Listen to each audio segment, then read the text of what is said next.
Chapter 1258. Just like now, the 8-Li charge didn't escape the notice of the 10,000 cavalry on the eastern front. When the scouts informed the army of the 5-star army's charge, the 10,000 cavalry who were prepared immediately donned their battle armor, picked up their sabers and mounted their war horses. What's going on? Why are they attacking in broad daylight? And when the general isn't here? After a deputy general mounted his horse, he could already vaguely see a torrent of smoke and dust charging towards them from afar. An unnatural look of fear flashed across his eyes. The general went to the main tent to participate in a meeting. The remaining 2 deputy generals looked at each other and expressed their intention to fight. After all, the scouts reported that the enemy only had around 4,000 cavalry. They had 10,000 cavalry here. Even if they were unprepared, they still had the confidence to win against 2 times their number. However, for safety's sake, one of the deputy generals said to a young scout, "Hurry to the main tent and inform the general that the 5-star army is about to break through from the east." The young scout turned around and left.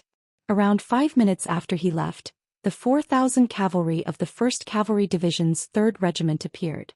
It was still the same formation of the tip of the arrow. The 4,000 cavalry were divided into small groups of 30 or 40. They formed over 100 groups and charged forward. Looking from afar, the horses galloped and the red flags fluttered. It was quite a sight. They overestimate themselves. Everyone draw your sabers and charge. When they saw that the enemy only had around 4,000 cavalry, the 2 deputy generals revealed a confident expression. They already couldn't wait to make a big contribution. If they could deal with the 5-star army's cavalry before the general returned, the merit would definitely be given to the 2 of them. As the 2 deputy generals drew their sabers and brandished their reins, the rest of the 8-Li cavalry also followed suit and charged forward while shouting and yelling. Compared to the 3rd group that had come from afar, it was only slightly more powerful. Facing an army that was twice their size, the 4,000 5-star army's cavalry did not show any fear. They were the strongest cavalry in the world. They had the strongest cold weapons, the 7-star crossbow. They had the sharpest saber and the will to fight. They did not fear any enemy. Prepare to fire. When Hubo noticed that the enemy was only 1 li away from her, she shouted loudly. Following this shout, a small crossbow appeared in the hands of every soldier. It was the Big Dipper crossbow. Everyone, slow down your horses and wait for the enemy to come within 150 steps before launching a progressive attack. According to the requirements of the usual training, the team leaders of the arrow tip began to make various preparations according to the training outline. The 4,000 5-star army cavalrymen who were originally charging at an extremely fast speed seemed to have taken some sort of medicine at the same time. Their speed began to slow down. The deputy generals who were currently being attacked by the other side immediately understood what was going on. One of them immediately laughed loudly and said, "Did you see that? In the face of our charge, the 5-star army has admitted defeat. Come on, let's use this opportunity to charge forward and settle this with a single battle." At that moment, the cavalry's morale was greatly boosted. When they saw the 5-star army slow down, they instinctively thought that the enemy was afraid of them. They immediately shouted loudly and increased the speed of their whips. Because of this, the distance between the 2 sides did not decrease due to the 5-star army slowing down or even stopping. On the contrary, the distance between the 2 sides was still rapidly closing. 300 meters, 200 meters, 150 meters.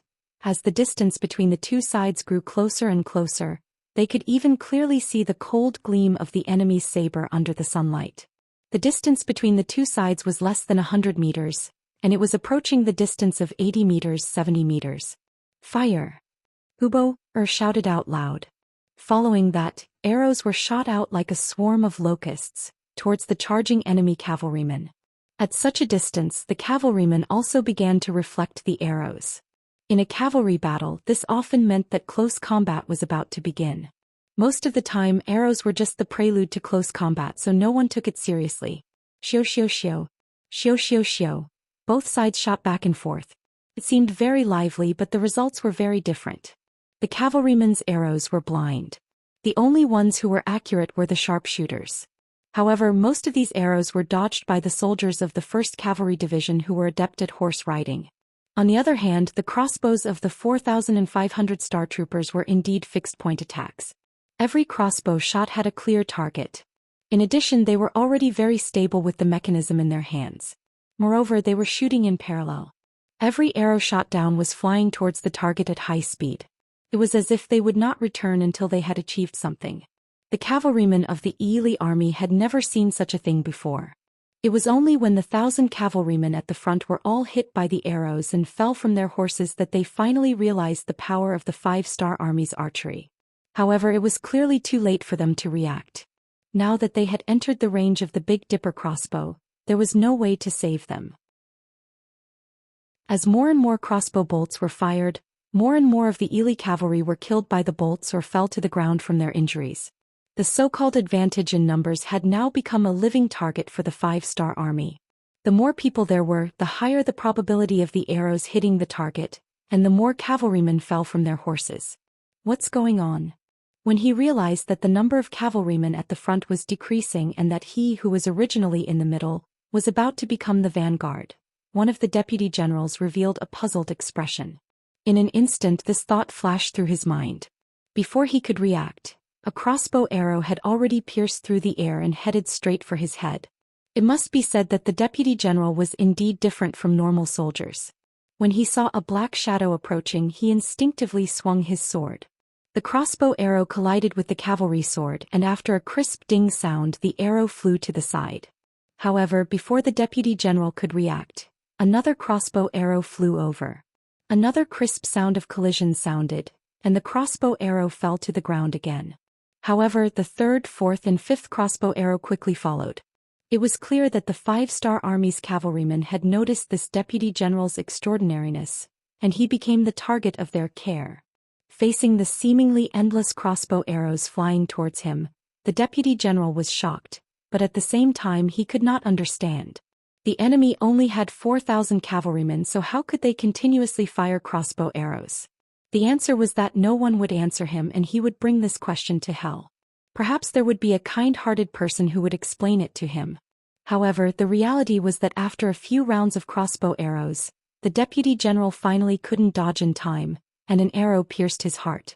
His body staggered, and after a breath of time he fell from his horse. The death of this deputy general caused many of the other cavalrymen to reveal an expression of shock. Even their deputy general had died in battle, and at this moment, they were still at least 30 steps away from the 5-star army. This seemed to have become a death zone, and no one could jump over it and no one could step into it. After a series of defeats and losses, the cavalry finally began to retreat. In their eyes, these opponents were not human at all, especially the speed of their arrows, which was beyond their imagination. Even when the Mongol Empire was at its peak, their archers could not maintain such speed. The morale of the Yi army's cavalry had plummeted after they had suffered heavy losses. They were no longer as high-spirited as before. Some of them had even turned around and left. They wanted to maintain a sufficient distance from the 5-star army. Want to leave? A mocking look flashed across Huboer's face. What did they think the 3rd Regiment was? That they could come and go as they pleased? Was this really a market? Come on, boys, it's time for us to charge. Charge. Huboer put away the 7-star crossbow in his hands and pulled out his cavalry blade. With a loud roar, he led the charge towards the retreating cavalrymen. In all honesty, the cavalrymen were not truly afraid. They only wanted to retreat a little and maintain a sufficient distance from the 5-star army, so as to not let the crossbows unleash their full power. However, under Hubo's charge, they seemed to have become a defeated army, and wanted to turn around and flee. Behind them came the rumbling of hooves, and the snow that was kicked up covered their bodies, giving off a feeling of heavenly soldiers descending from the heavens. The 4,000 cavalrymen of the 5-star army were filled with fighting spirit. With the help of the 7-star crossbows, their morale was greatly boosted. Seeing that their commander had taken the lead, how could they be courteous? All of them kept their crossbows and pulled out their cavalry blades, roaring as they charged forward. On the other hand, the Yi cavalry's morale had fallen to the lowest point. They only wanted to turn around and retreat a little. However, the 5-star army took advantage of this opportunity. Hearing the battle cries behind them, they looked around and saw that their comrades were frantically fleeing. Occasionally there were some who wanted to resist. However, when they saw that the situation was about to change, they could only sigh in their hearts before turning around and fleeing together with them. In this way the retreat became a true retreat. This trick made many of the Lianli cavalry feel extremely depressed.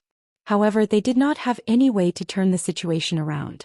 This was because if they stopped and dared to turn around, they would have to face the cold blades and merciless killing intent of the 5-star Corps cavalry. Chapter 1259. An army was defeated like a mountain. When two armies fought, as long as their morale was still there and they were still charging forward, even the side with fewer people could still cause enough damage to the side with more people. It wasn't impossible for them to turn defeat into victory. After all, in history there were countless instances of people winning with fewer people. However, once the morale was destroyed and they couldn't form an effective counterattack, then there was really no other way. The more people there were, the easier it was to cause chaos, and it wouldn't help the overall situation.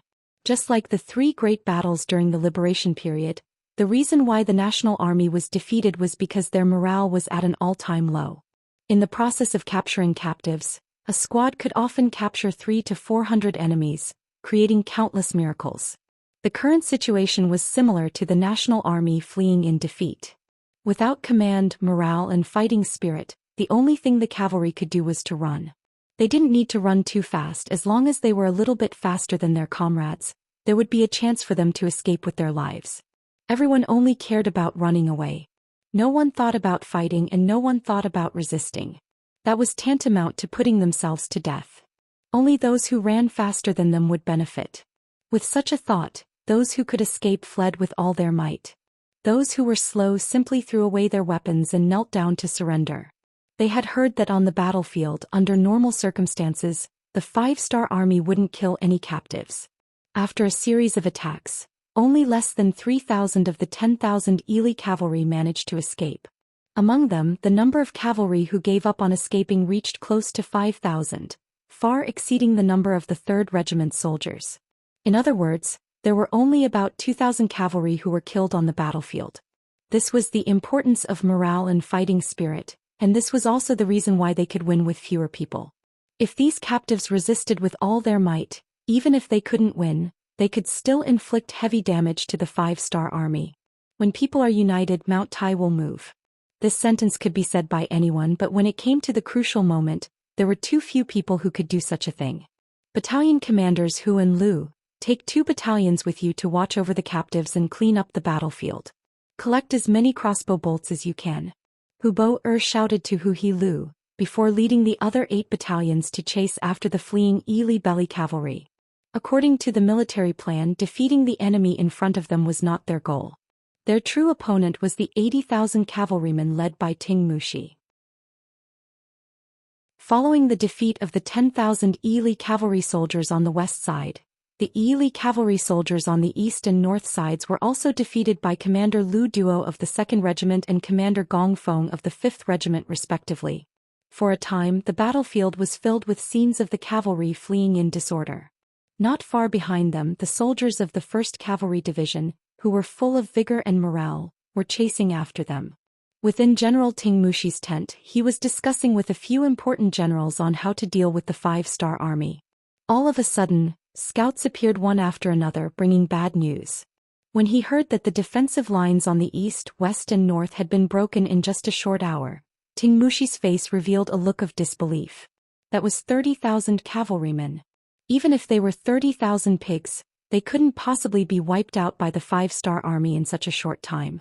He wanted to say that this was fake news, but seeing the looks of fear on the faces of the scouts, Ting Mushi had no choice but to believe it.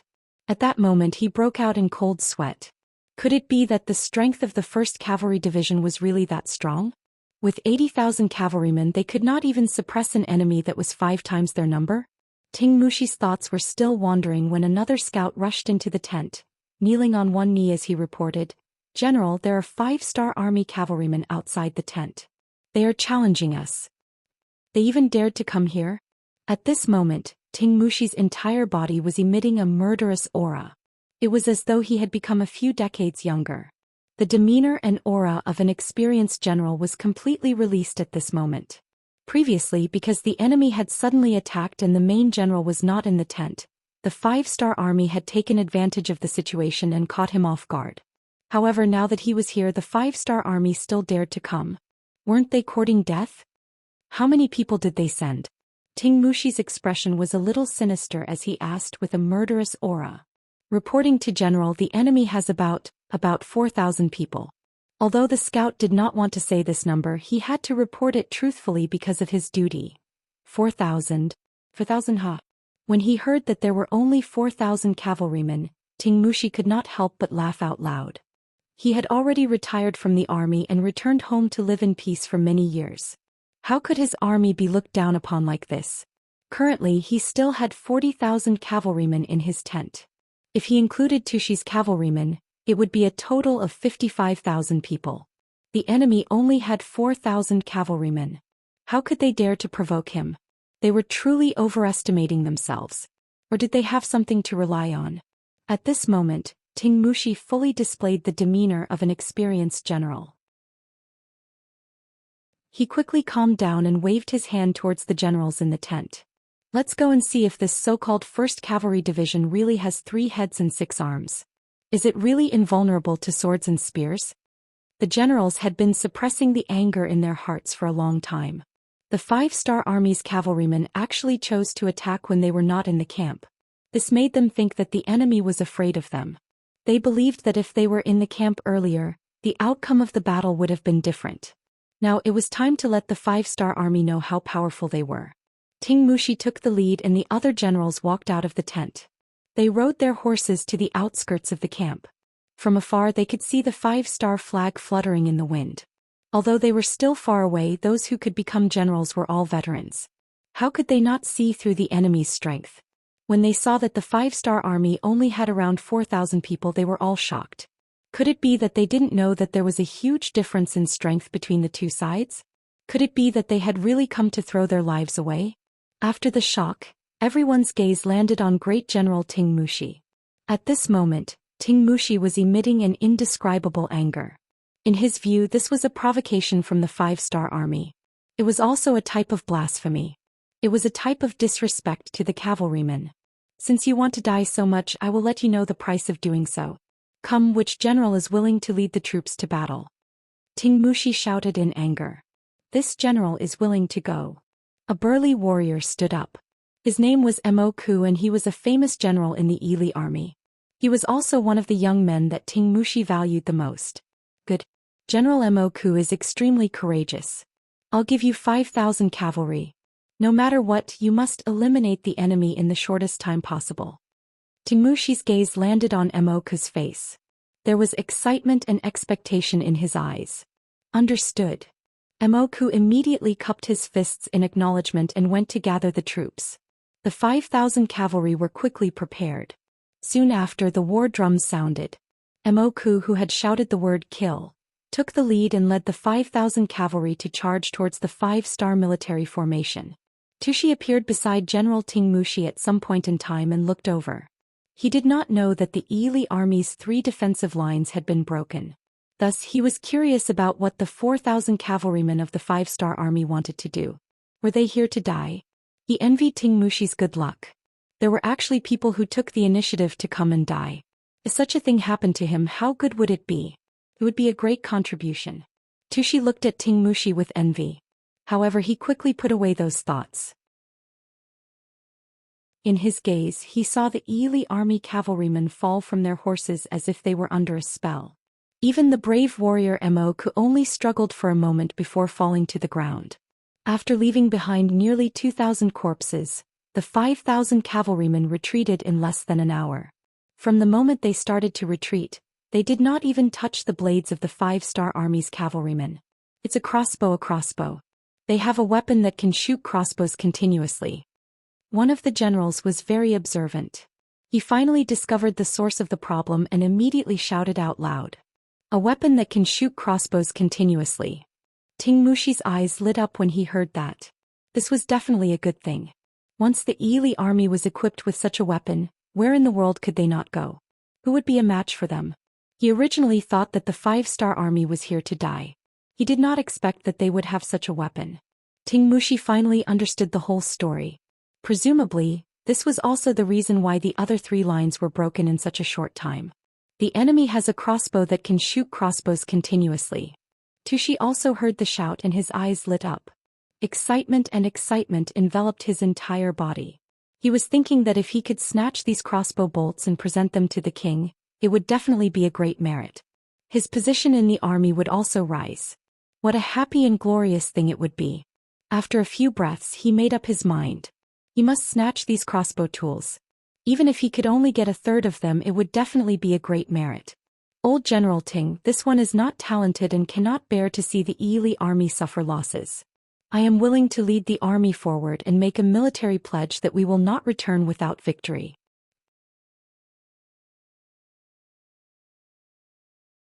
Chapter 1260. Tushi volunteered to fight not because he thought the 5-star army was easy to bully, but because he was so captivated by the 7-star crossbow that he forgot all the dangers. How could such a small trick escape Ting Mushi's sharp eyes? How was he asking to fight? He was clearly trying to steal the credit. He was just spying on the 7-star crossbow. Since that was the case, how could he let such a good thing fall into his opponent's hands? It was true that they were allied forces now, but once the 5-star army was defeated and retreated, they would naturally still be enemies since they were all living in this place. Even if it was for the future, he could not let such a good thing fall into his hands. Cough, General Tushi, you just came from afar and haven't had a good rest. How can you fight now? Without waiting for Ting Mushi to finish, Tushi interrupted. How can we rest when dealing with the invading 5-star army? Our Turpan cavalry wants to do our part. I hope old General Ting can fulfill our wish.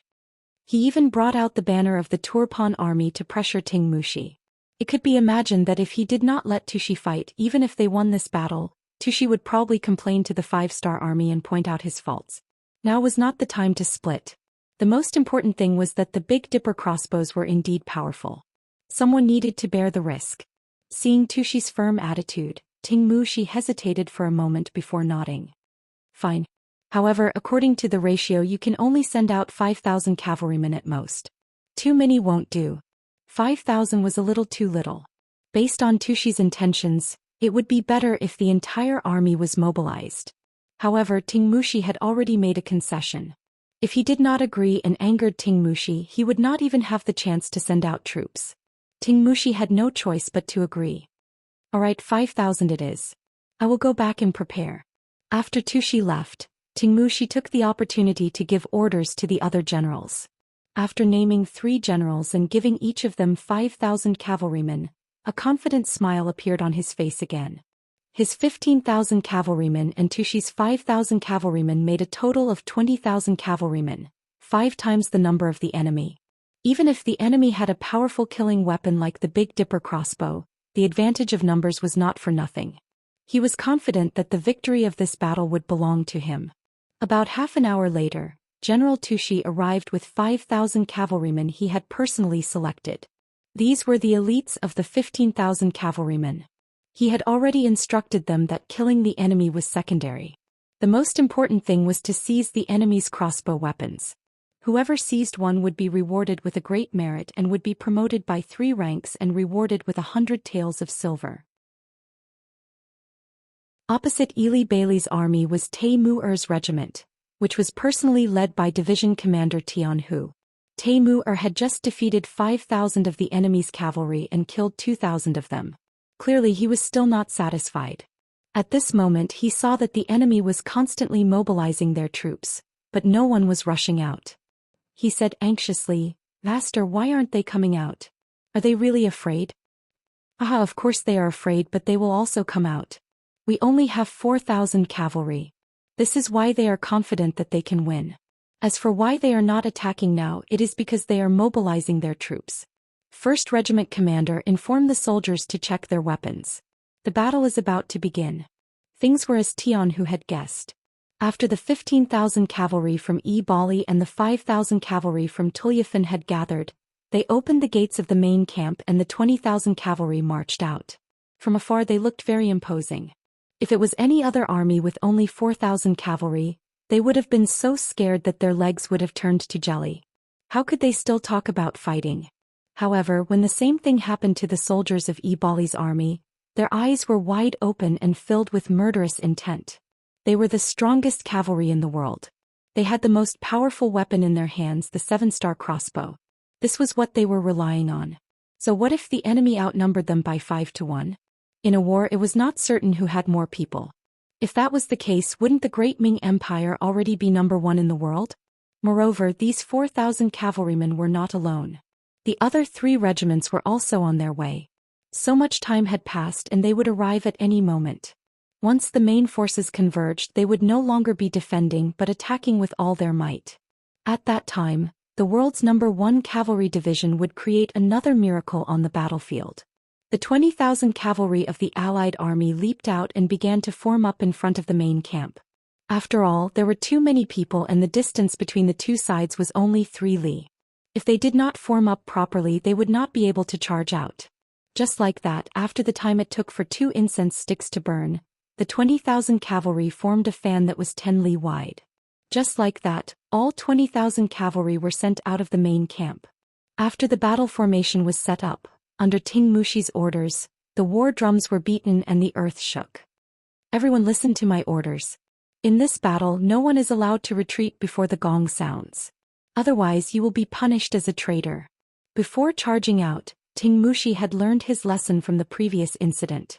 He shouted loudly. In his opinion, the most difficult thing to do when facing the 7-star crossbow was to get close to the enemy.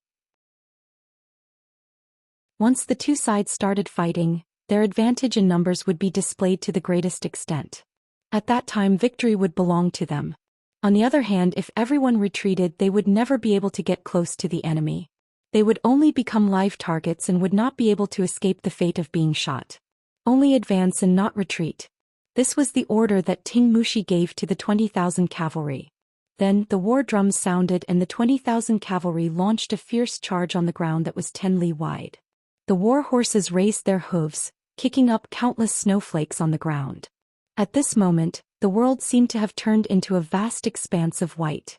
It was so white that tens of meters away became a blind spot. Division Master, the enemy has finally launched an attack. Taimur's face was filled with excitement.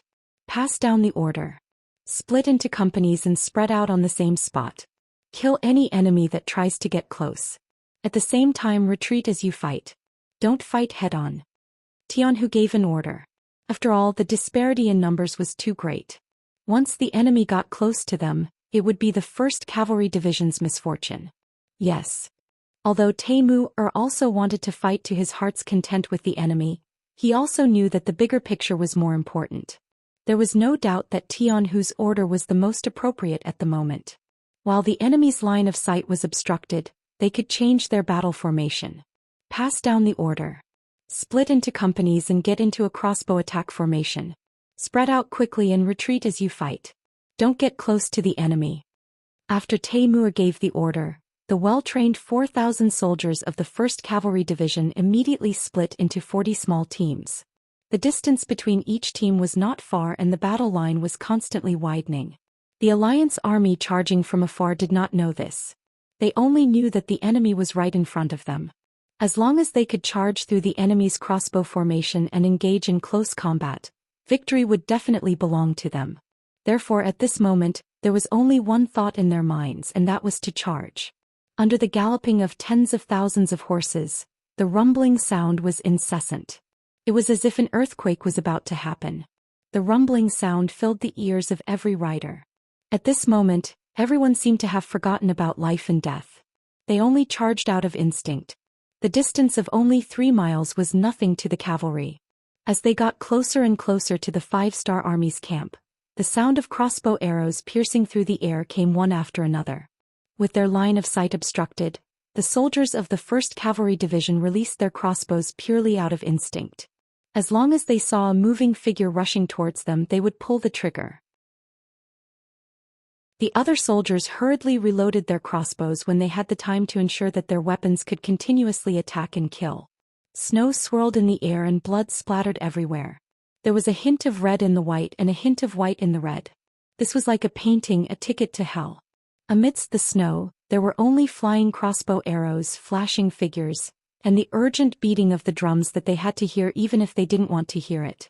As they madly charged forward, they continuously retreated and released their crossbows, playing the battle song near the Ayla mountain pass. How is it? How is it? In the Alliance Army's camp, Tushi was anxiously looking around. Unfortunately, under the heavy snow he could not see anything.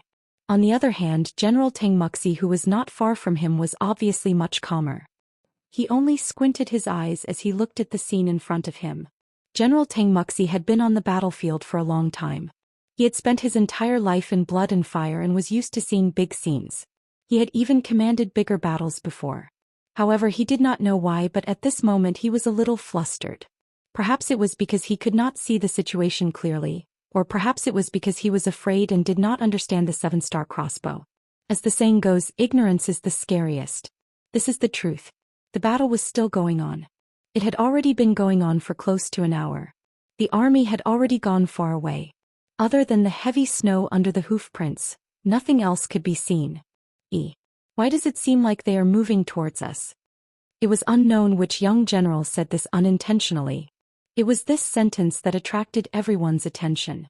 When everyone looked carefully, they discovered that the white snowflakes were indeed moving towards them. What's going on? What's going on? It was still Tushi who was the first to shout. If one listened carefully to his voice, they would be able to feel that at this moment he was more or less panicking. General Tengmuxi was still squinting his eyes. No one knew what he was thinking. After a dozen breaths, when the snowflakes were less than 2 li away from their camp, he suddenly opened his eyes wide and roared, "Not good, immediately close the camp gate, close the camp gate."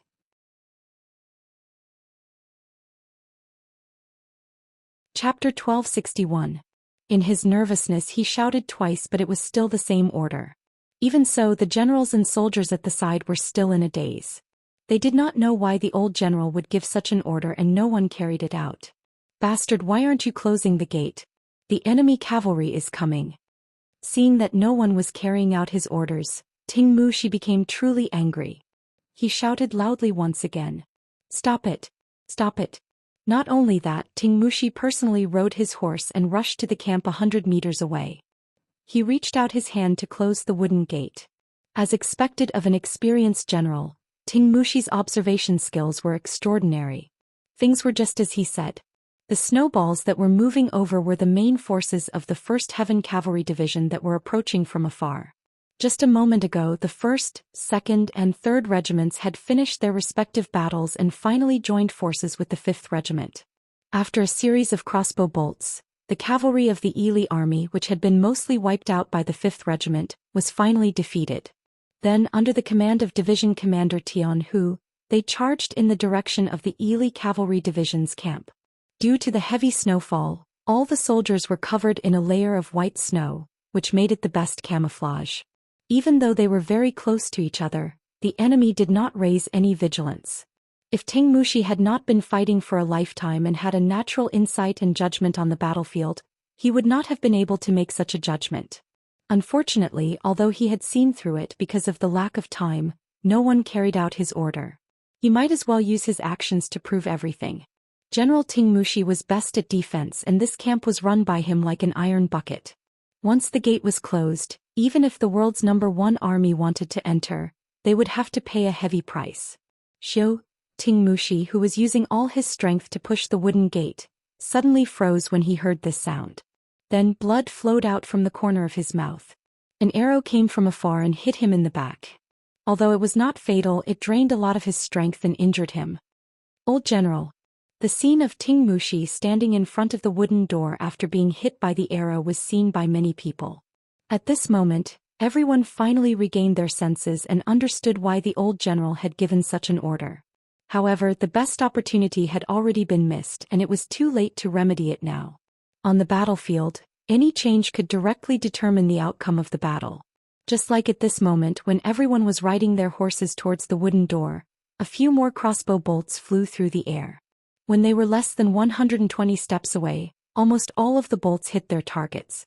Tengmuxi's back was like a hedgehog that was pierced by the bolts. His body twitched and stopped several times. Protect the old general. Finally, a fast general and soldier reached Tengmuxi's side. They wanted to reach out and pull out the arrow on his back, but they were stopped by Ting Mushi, who seemed to have regained consciousness before his death. "Don't worry about me. Hurry and retreat. We cannot fight the enemy. You have to think of a way to bring more soldiers back. After exhausting the last of his strength, Ting Mushi breathed his last on the spot after saying those words. At this moment, the old general that he had painstakingly invited returned to the earth and was buried in the snow. With Ting Mushi's death, the 1st Cavalry Division also rushed to the front of the large tent. Following that, a dense rain of crossbow bolts shot and killed about 300 cavalrymen on the spot, as well as more than 20 high-ranking generals. Watching this scene from 100 meters away, Tushi's expression changed drastically. In his panic he kept shouting, hold on for me." After shouting these words he turned and fled.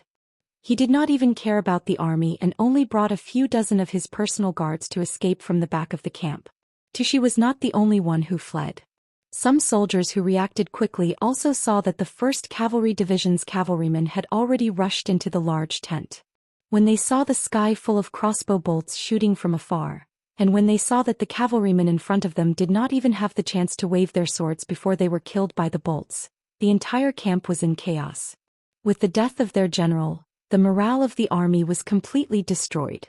The remaining 35,000 cavalrymen of the Alliance army fled in all directions like stray dogs. At this moment, they only hated the fact that their warhorses only had 4 legs and were running too slowly. Split up and chase. The 2nd Cavalry Division will stay behind to clean up the battlefield. Tian, who rode a tall horse into the camp.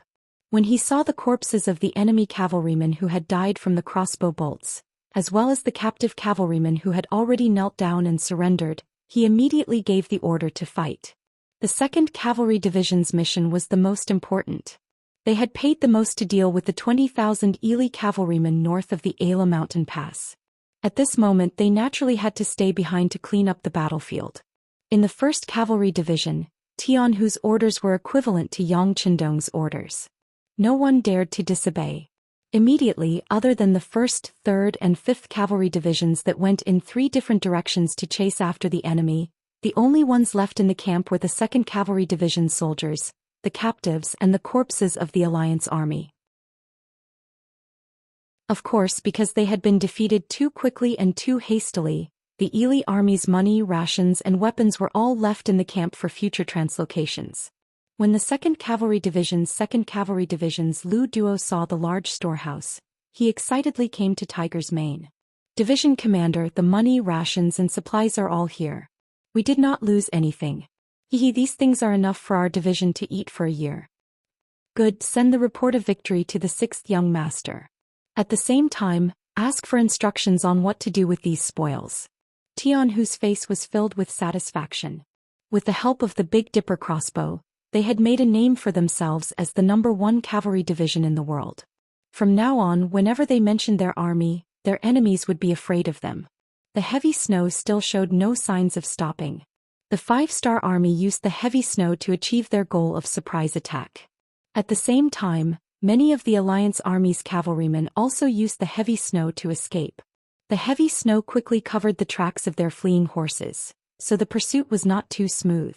Even so, when the final results were tallied, they still managed to kill more than 13,000 enemies and capture 40,000 enemies.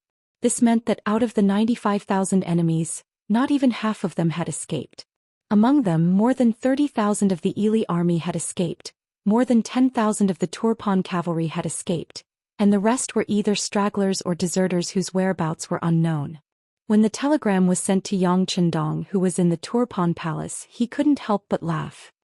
"Not bad, Tian, who didn't let me down, and the 1st Cavalry Division didn't let me down either."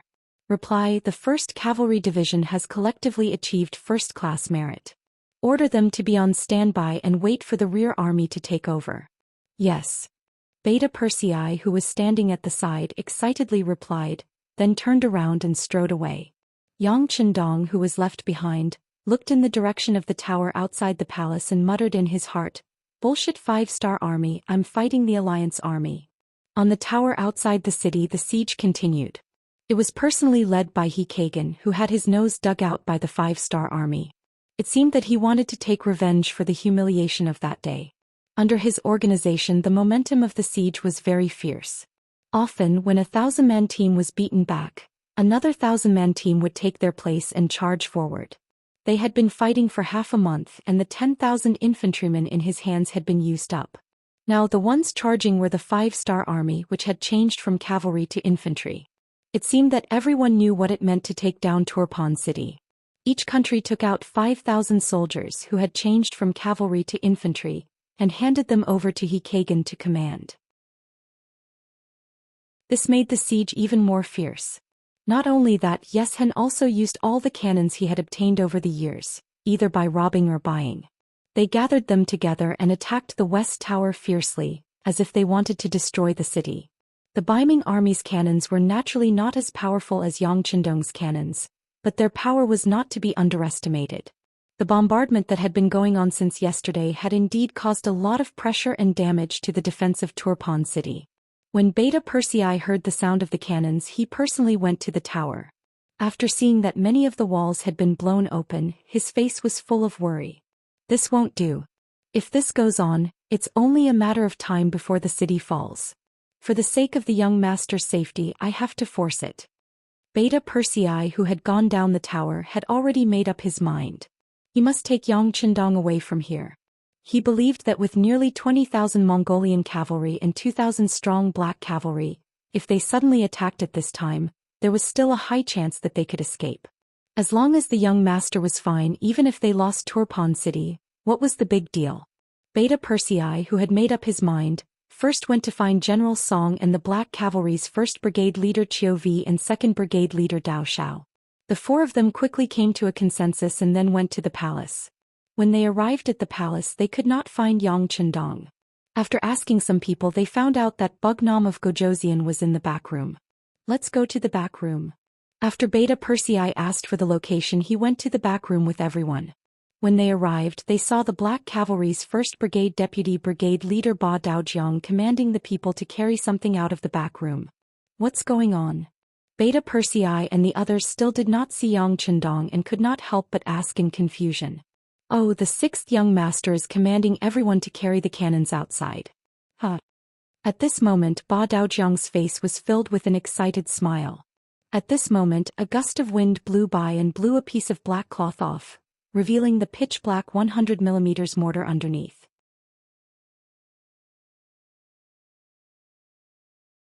Chapter 1262. Artillery, it's a 100mm mortar. As the two captains of the Black Cavalry, Qiu Vi and Dao Xiao, were naturally very familiar with such things. Beta Persei, the 6th young master, is calling for you. Peng Yu, the captain of the 1st squad, walked through the Black Cavalry and arrived in front of Beta Persei with a trace of respect on his face. At this moment, Beta Persei was also confused. He didn't remember when there were any artillery in this warehouse, but these things really did appear. What's going on? With extreme puzzlement, Beta Persei followed behind Ping Yu and walked into the warehouse. Behind him, Qiu Vi, Dao Xiao, Nari Song and the others couldn't help but shake their heads. Second brother, what are you doing? We also have artillery many times more advanced than the enemy. What are you nervous about? That's right. Come on, let's continue to defend the city and wait for the artillery to be ready. Let's give the enemy a good look, huh? The 3 officers with the rank of senior colonel laughed and left without waiting for Beta Persei to return. At this time in the warehouse, Beta Persei was listening to Yang Qindong's teachings. Not bad, Beta Persei. This time you and Xianxia are well prepared. You knew to bring some artillery to the city in advance. Although there are only 2, the number of shells is really enough. You guys have done a good job. When Yang Qindong saw Beta Persei appear with a confused look, he didn't wait for the other party to speak and spoke first. After saying this, Yang Qindong still didn't give Beta Persei a chance to ask questions and continued. With these 2 100mm mortars, it shouldn't be a problem to deal with the artillery outside the city. Well, I know you really want to shoot the artillery, so I'll leave this task to you. You don't have any other questions, do you? This so-called other question naturally referred to why the cannons appeared here. Beta Persei had been by Yang Qindong's side for the longest time. He didn't learn anything else, but he had picked up some intelligence. He immediately understood the meaning behind Zhang Heng's words. Although he was also very puzzled as to how these cannons appeared here, he couldn't stop the excitement of wanting to shoot them. He immediately nodded and agreed. Young master, these 2 cannons were indeed transported all the way here after I contacted Xianxia. It's just that I forgot about it because of the urgency of the war. Please punish me. No man is a saint. How can there be no mistakes? But I forgive you. Go and fiddle with your cannons. Remember, don't waste a single shell. Knowing that Beta Persei understood the meaning of his words, Yang Qindong chuckled and waved his hand. Beta Persei left excitedly. To him it didn't matter how the cannons appeared here. Speaking of which, how many miracles did the 6th young master bring to him? What he was more excited and looking forward to now was the opportunity to shoot the artillery. As soon as the sound of the artillery was heard, the enemy would be dizzy. Seeing Beta Persei leave excitedly, Yang Qindong let out a sigh of relief. He had no choice but to take out 2 100mm mortars from the large warehouse. Otherwise, it would be impossible for them to defend Tulyafan City. Fortunately, Beta Persei was not an outsider. Although he would have some guesses after doing this, he would never speak carelessly. Yang Qindong was still confident about this. Otherwise, he wouldn't have kept this person by his side for so long. With Beta Persei standing up for him, no one would doubt the origin of these cannons.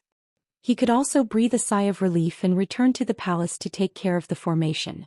As for whether the appearance of the 100mm mortars would reverse the situation, Yang Qindong was not worried at all.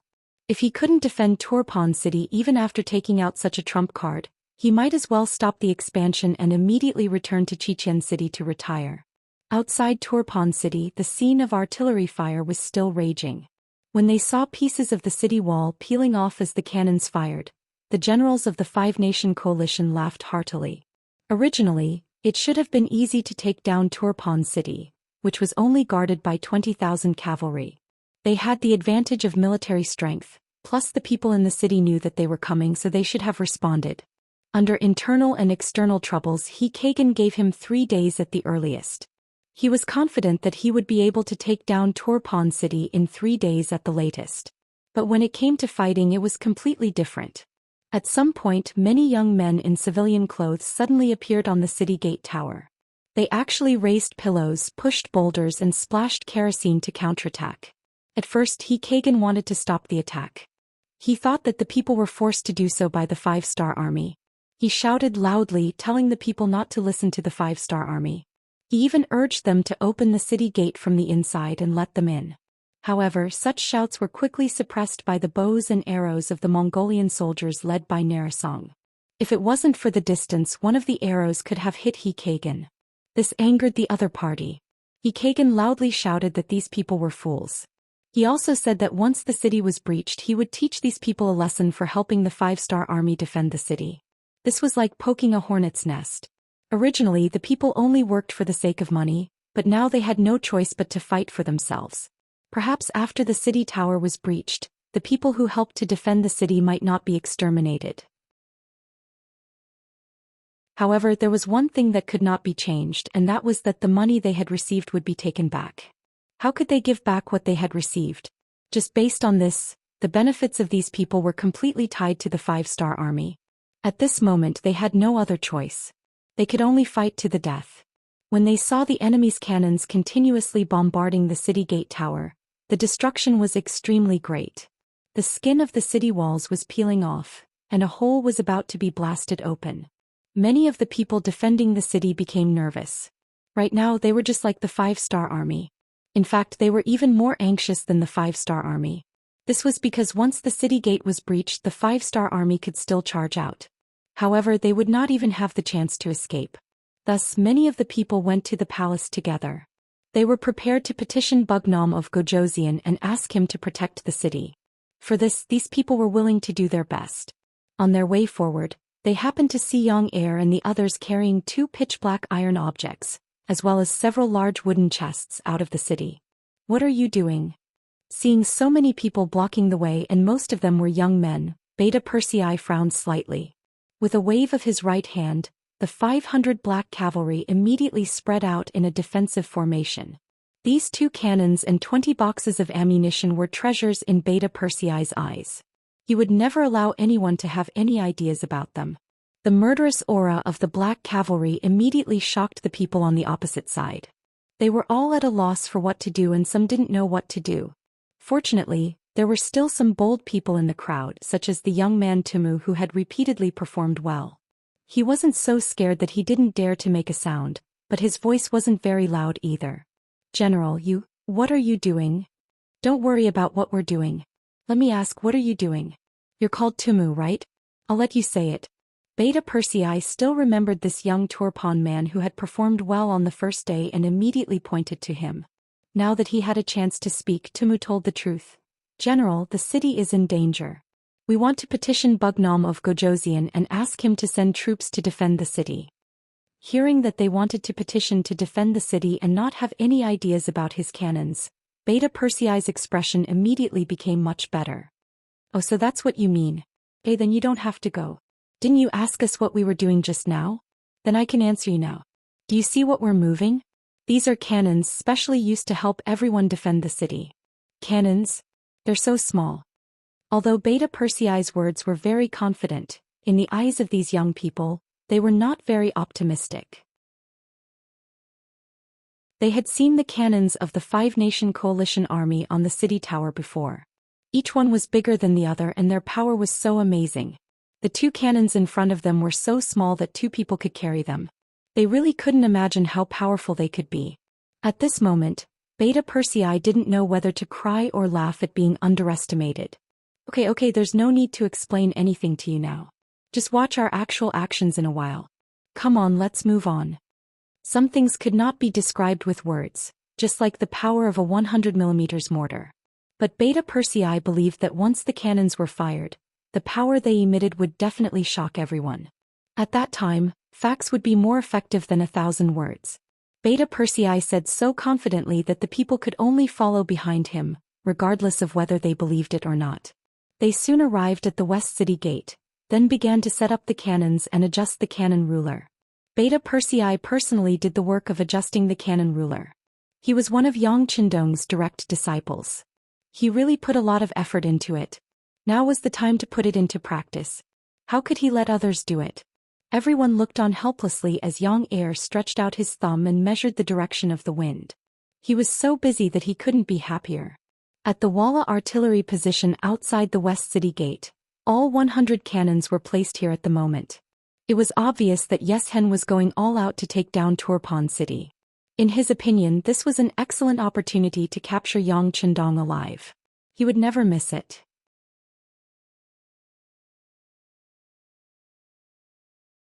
Chapter 1263.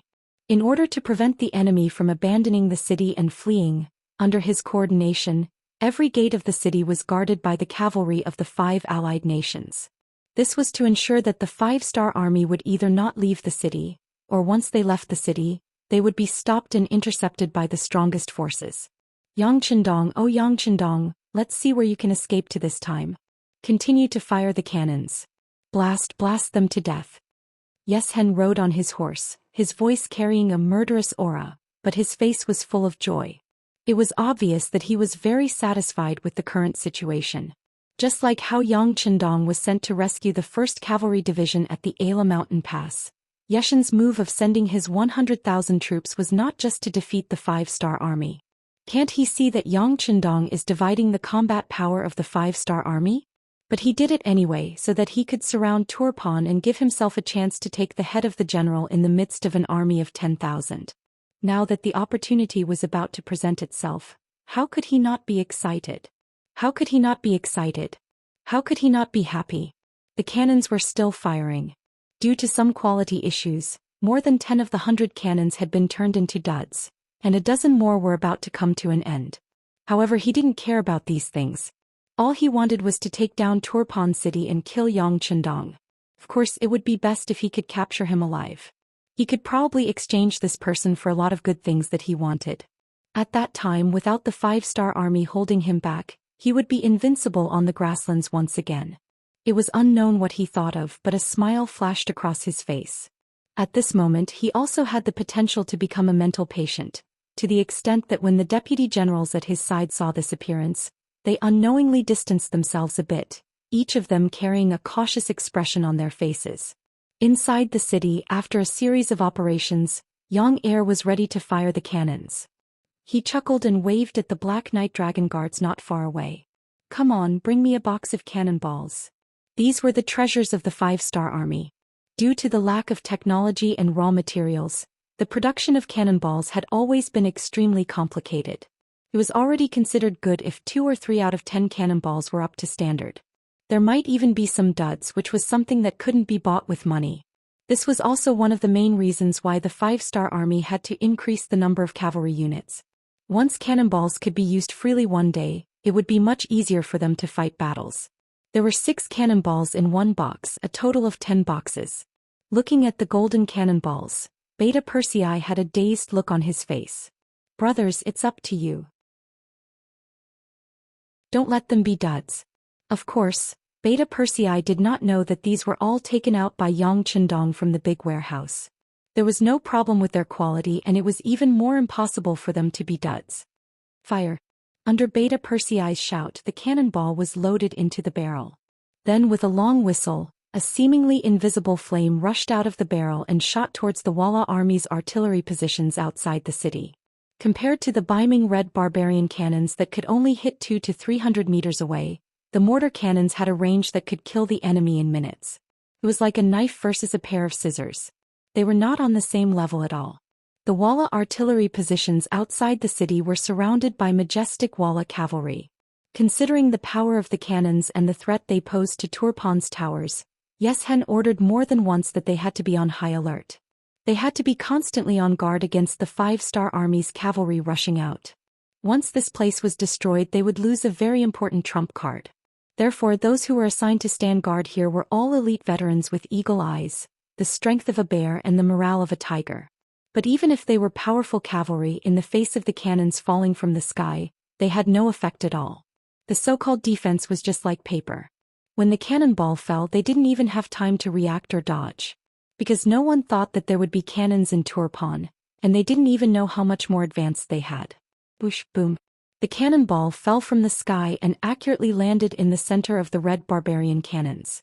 With a deafening sound, the cannons at the landing point were immediately sent flying into the air. When they fell to the ground, they had already become a pile of scrap metal. The explosion quickly formed a large pothole. The snow on the ground, the stones on the ground, and the soil on the ground were also lifted up, flying in all directions and exploding. Some of the Walla cavalry that were closer were also unlucky and fell to the ground. They were blown away by the shockwave. A rumbling sound echoed in his ears and woke up Xianxia, who was still dreaming. His hands trembled and he almost fell off his horse. After he finally calmed himself down, he asked anxiously, "What's going on? Did the cannons explode?" In the past, there were red barbarian cannons. Because of the quality of the cannons, they suddenly exploded and injured a few cavalry. So he instinctively thought in this direction. Leader, it wasn't an explosion. The cannons fired by the 5-star army landed in the center of the red barbarian cannons. We lost 6 cannons in an instant. A general in charge of the safety of the cannons ran in front of Xianxia with a bitter face. His duty was to protect the safety of the cannons, but he could only defend against the cannons on the ground. His main duty was to prevent the 5-star army cavalry from charging out of the city. He didn't expect to be able to defend against the cannonballs falling from the sky. That was definitely not the area they could defend against. Looking at the general's crying face, Xianxia asked in shock, "What? You said the 5-star army also has cannons? How is that possible?" Xianxia instinctively shouted this sentence. In his opinion, if the 5-star army really had cannons, they would have used them a long time ago. Why would they wait until now? But thinking about it, weren't firearms one of the most important reasons why the 5-star army was so strong? Since he could get his hands on 100 red barbarian cannons, how could the enemy not have them?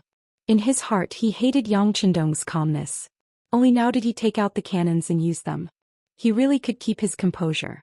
But because of this he was even more happy as he analyzed. Looks like the 5-star army is really at their wits' end. They even used cannons. Looks like this is their last resort. This way they won't have too many cannons. Find the location of the enemy's cannons and destroy them. When that time comes, let's see how they will fight against us. Xianxia believed that Turpan's defense had reached its most critical point. If not, they wouldn't have used their trump card, the cannons. Because of this, he concluded that the defense had reached its most critical point. Now it was up to them to destroy the enemy's cannons and regain the initiative. That's right, the 5-star army only had 2 cannons. Compared to the number of cannons, it was a lot less. However, the quality of the cannons was much higher. They were small, accurate, powerful, and had a long range. How could Baiming's clumsy red barbarian cannons compare to them? The so-called cannon general listened to Yeshen's order and his face became even more bitter. He wanted to say that he didn't see the location of the 5-star army's cannons. He only heard the sound and his cannons were seriously damaged. He didn't even see the enemy's shadow at all. But he didn't dare to say these words because he found that Yeshen was already in a rage. If he dared to say this at this time, he was afraid that he would die before the cannons were destroyed. Yes, I will try my best. He didn't say anything, but he had to obey. The cannon general agreed and rushed towards the cannons again. At this time in Turpan, the observation soldiers on the city gate tower had already passed on the news that 6 of the enemy's cannons were destroyed in one shot. It immediately caused a burst of exclamations and shouts of excitement from the crowd. Seeing how excited the people around him were, and how they were looking at him with envy and admiration, Yang Er's heart was filled with joy. Come, I'll show everyone the power of our cannons again. Whoosh boom. Whoosh whoosh. Boom boom boom. As if it was smooth sailing, golden cannonballs blasted out and landed on Yeshen's cannons. The cannons that couldn't find their opponents in time became fixed targets and were quickly hit one by one. One of the cannonballs unfortunately fell on the ammunition box next to the cannons and immediately caused a second explosion.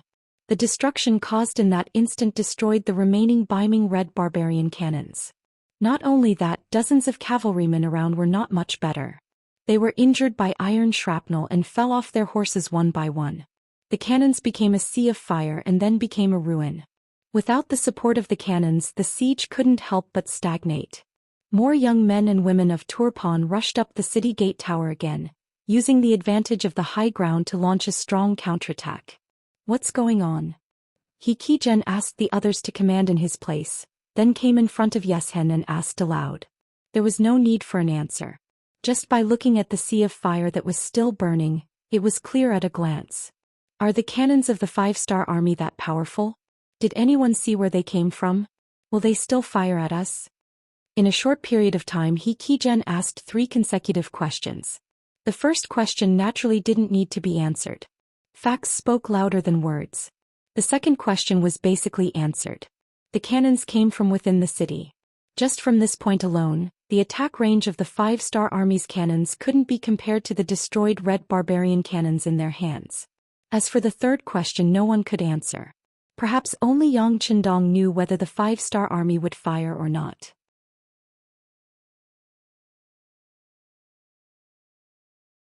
Chapter 1264.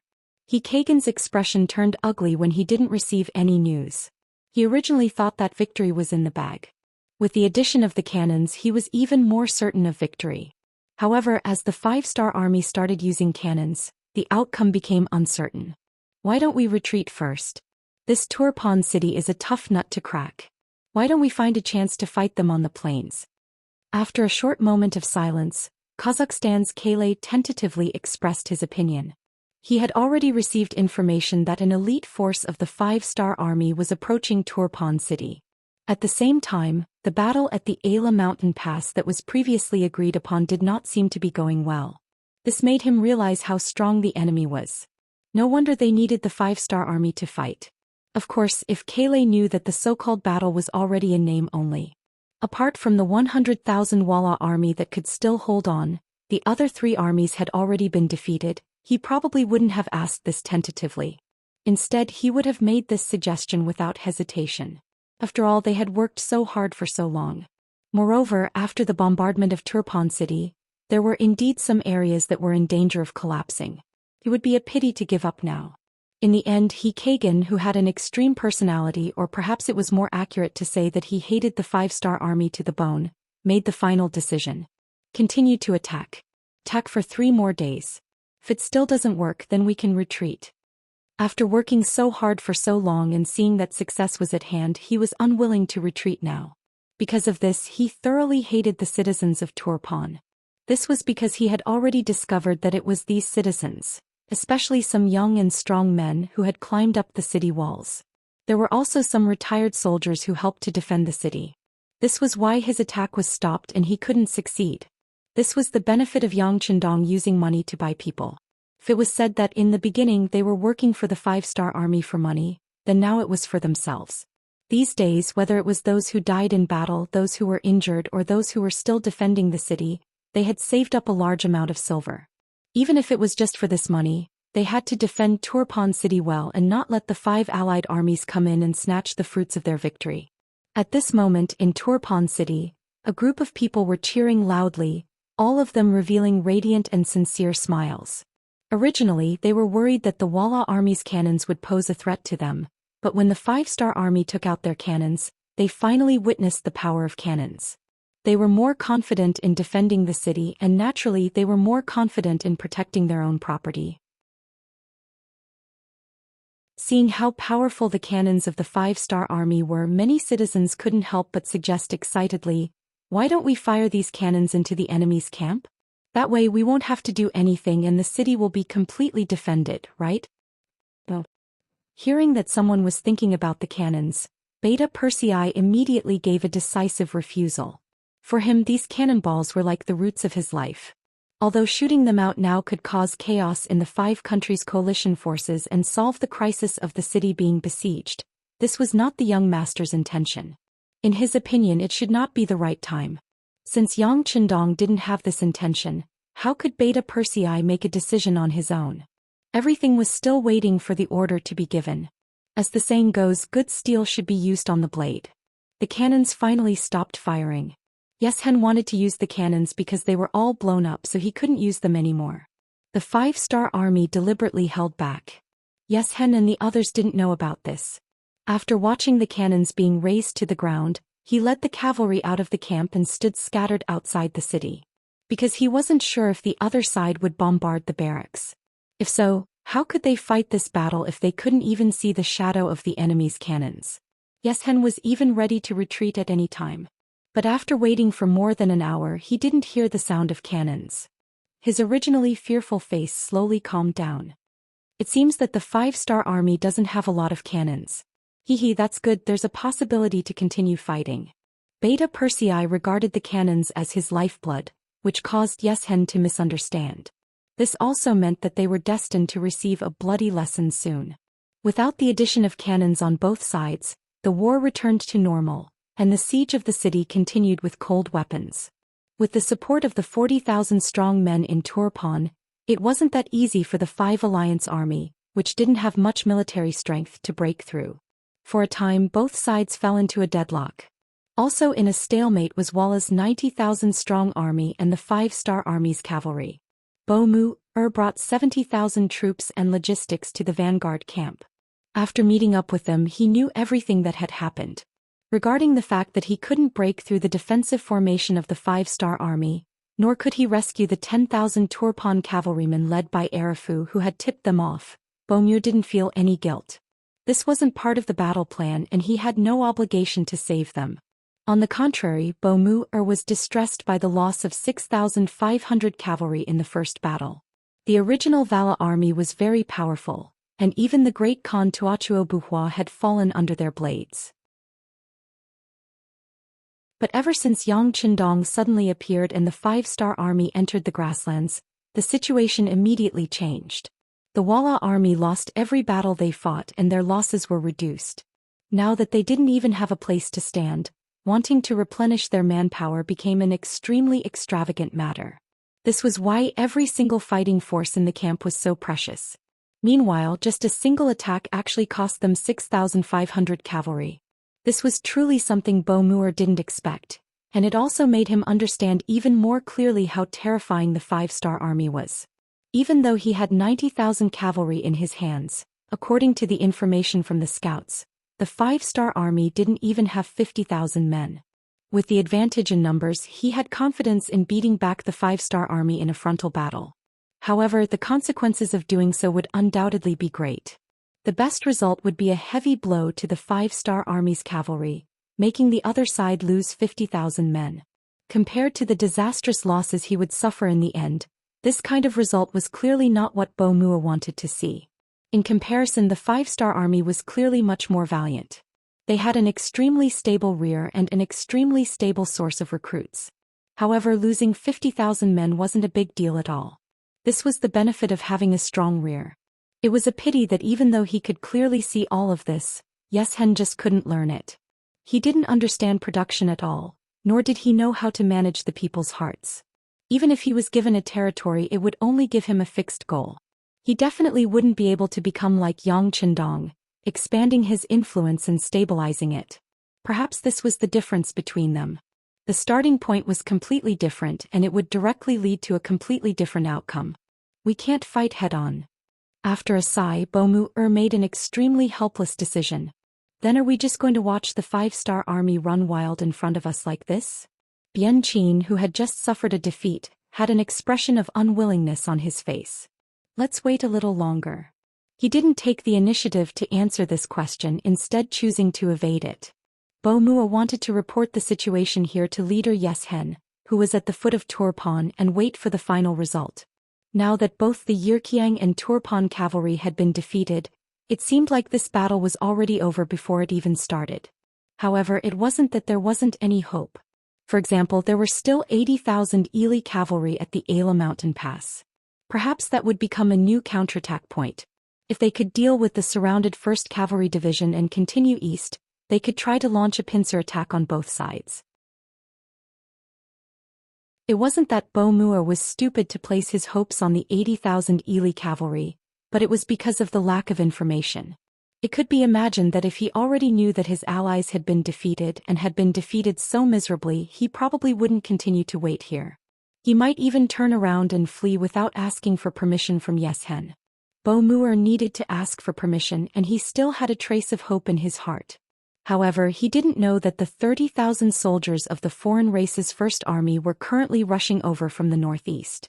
In order to completely resolve the situation in the Ili region, Yang Chendong had adopted the method of continuously recruiting soldiers. This first batch of soldiers had already been sent over, totaling over 100,000 men. Apart from the 2nd Army, which was protecting the first batch of 300,000 civilians, the target of the 5 new armies was the besieged Turpan city, while the 1st Army's target was Xianxia's 100,000 cavalry. As a former division commander, Su Kuda had commanded over 30,000 soldiers at his peak. Compared to his current position as a commander, he wasn't much inferior. With this experience, he didn't feel uncomfortable being a commander. Instead, he quickly adapted to the role. This time, after receiving the telegram order, he hurried over as soon as he left the 8-mile city. The heavy snow also affected the marching speed of the 1st Army of the non-human kind. After the snow covered the legs of the horses, the marching speed dropped to the lowest point. Seeing that it was getting closer and closer to the time when the order was given, an anxious look flashed across the face of Commander Su Qingda. If they couldn't reach the assembly point on time, it would be tantamount to disobeying orders. At that time, could he still use the weather as an excuse? Although he was already a military commander, he was still only a senior colonel. Why was that? Wasn't it because he hadn't fought a good battle? How could he convince the masses?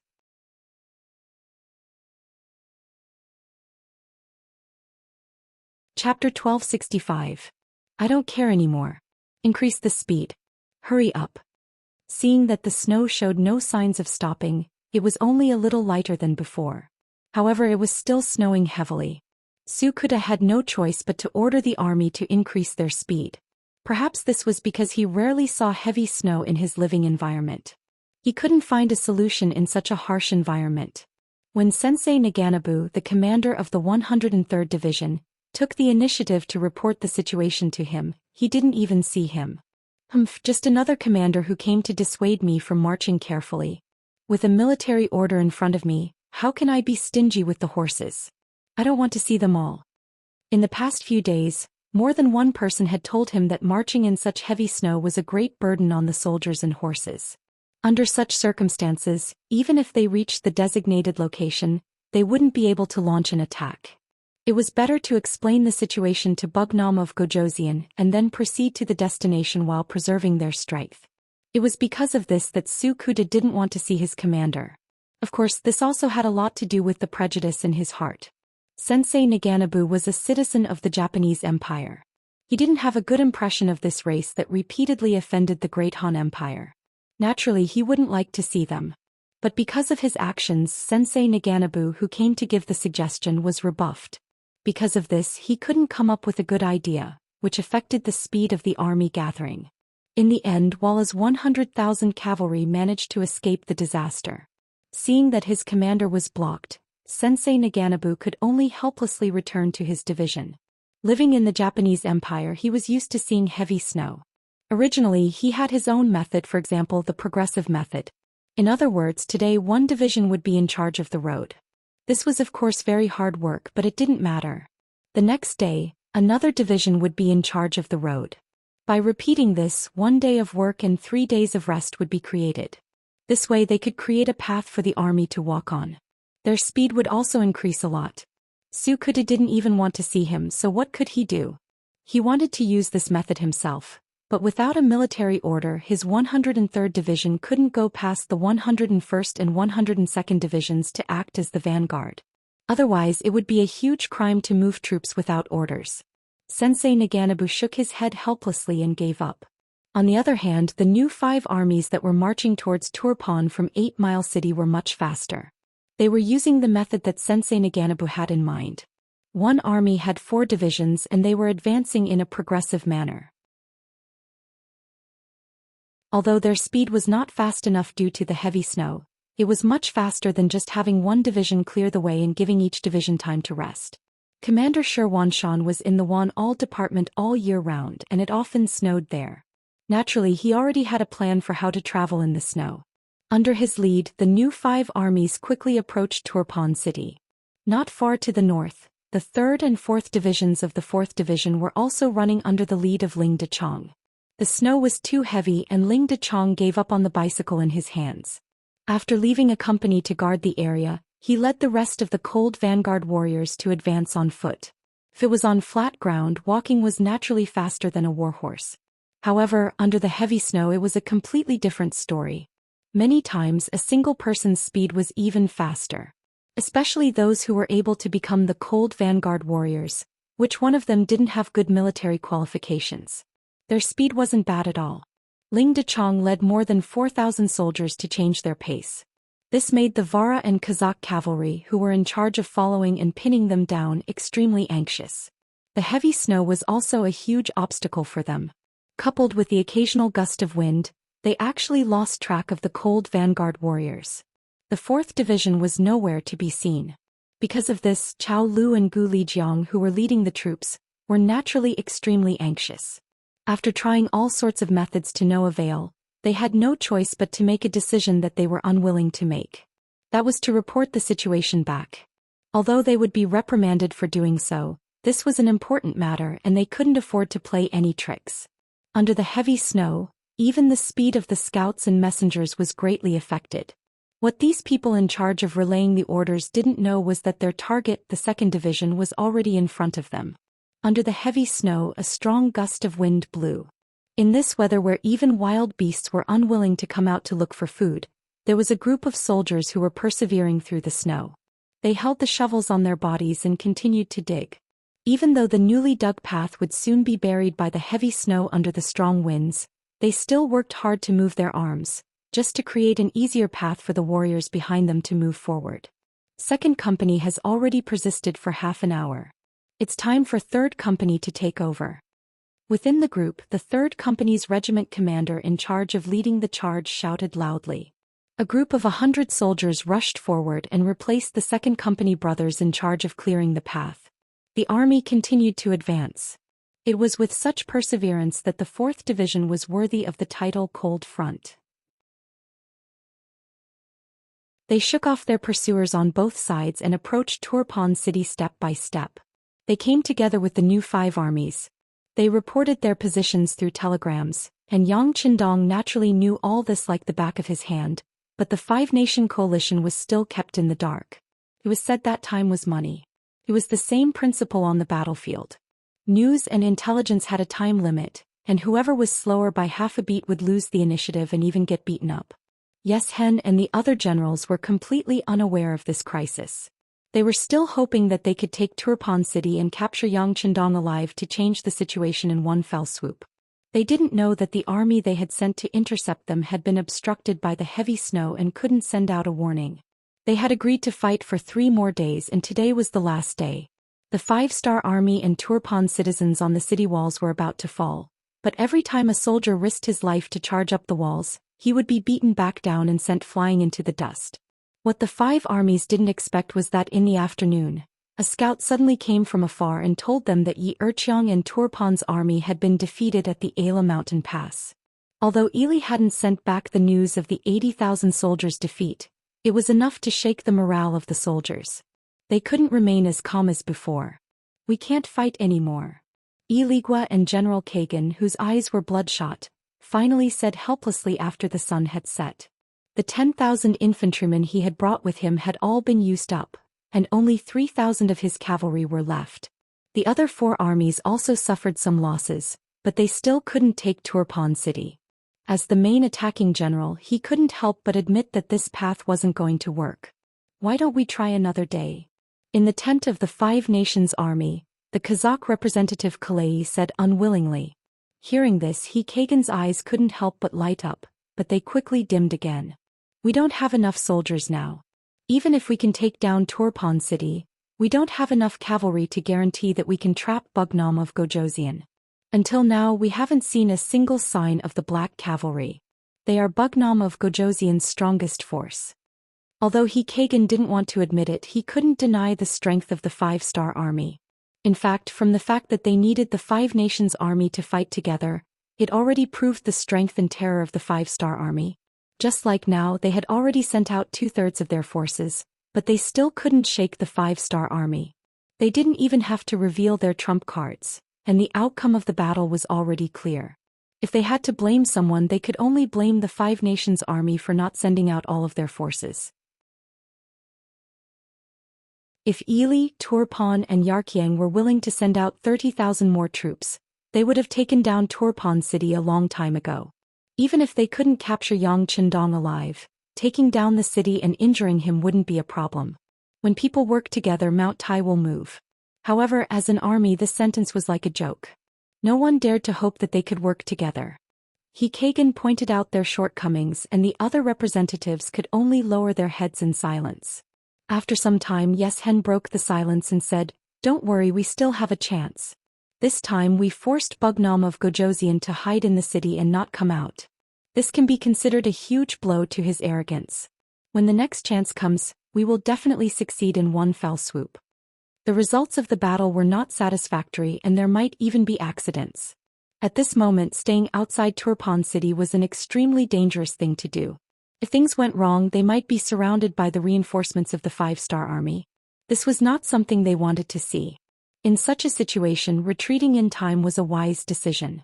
Their leader's words also signified the end of the encirclement of Turpan. The next step was to retreat.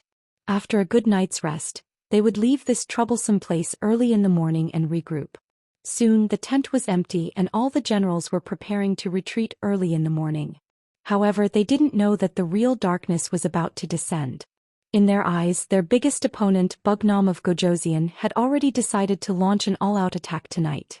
When Yang Chendong made this decision, he received a telegram from the new 5-star army and the 4th Lu Division. They were already 8 miles away from Turpan City and were ready to attack at any moment. Hearing that they were here, Yang Chendong decided to launch a night attack.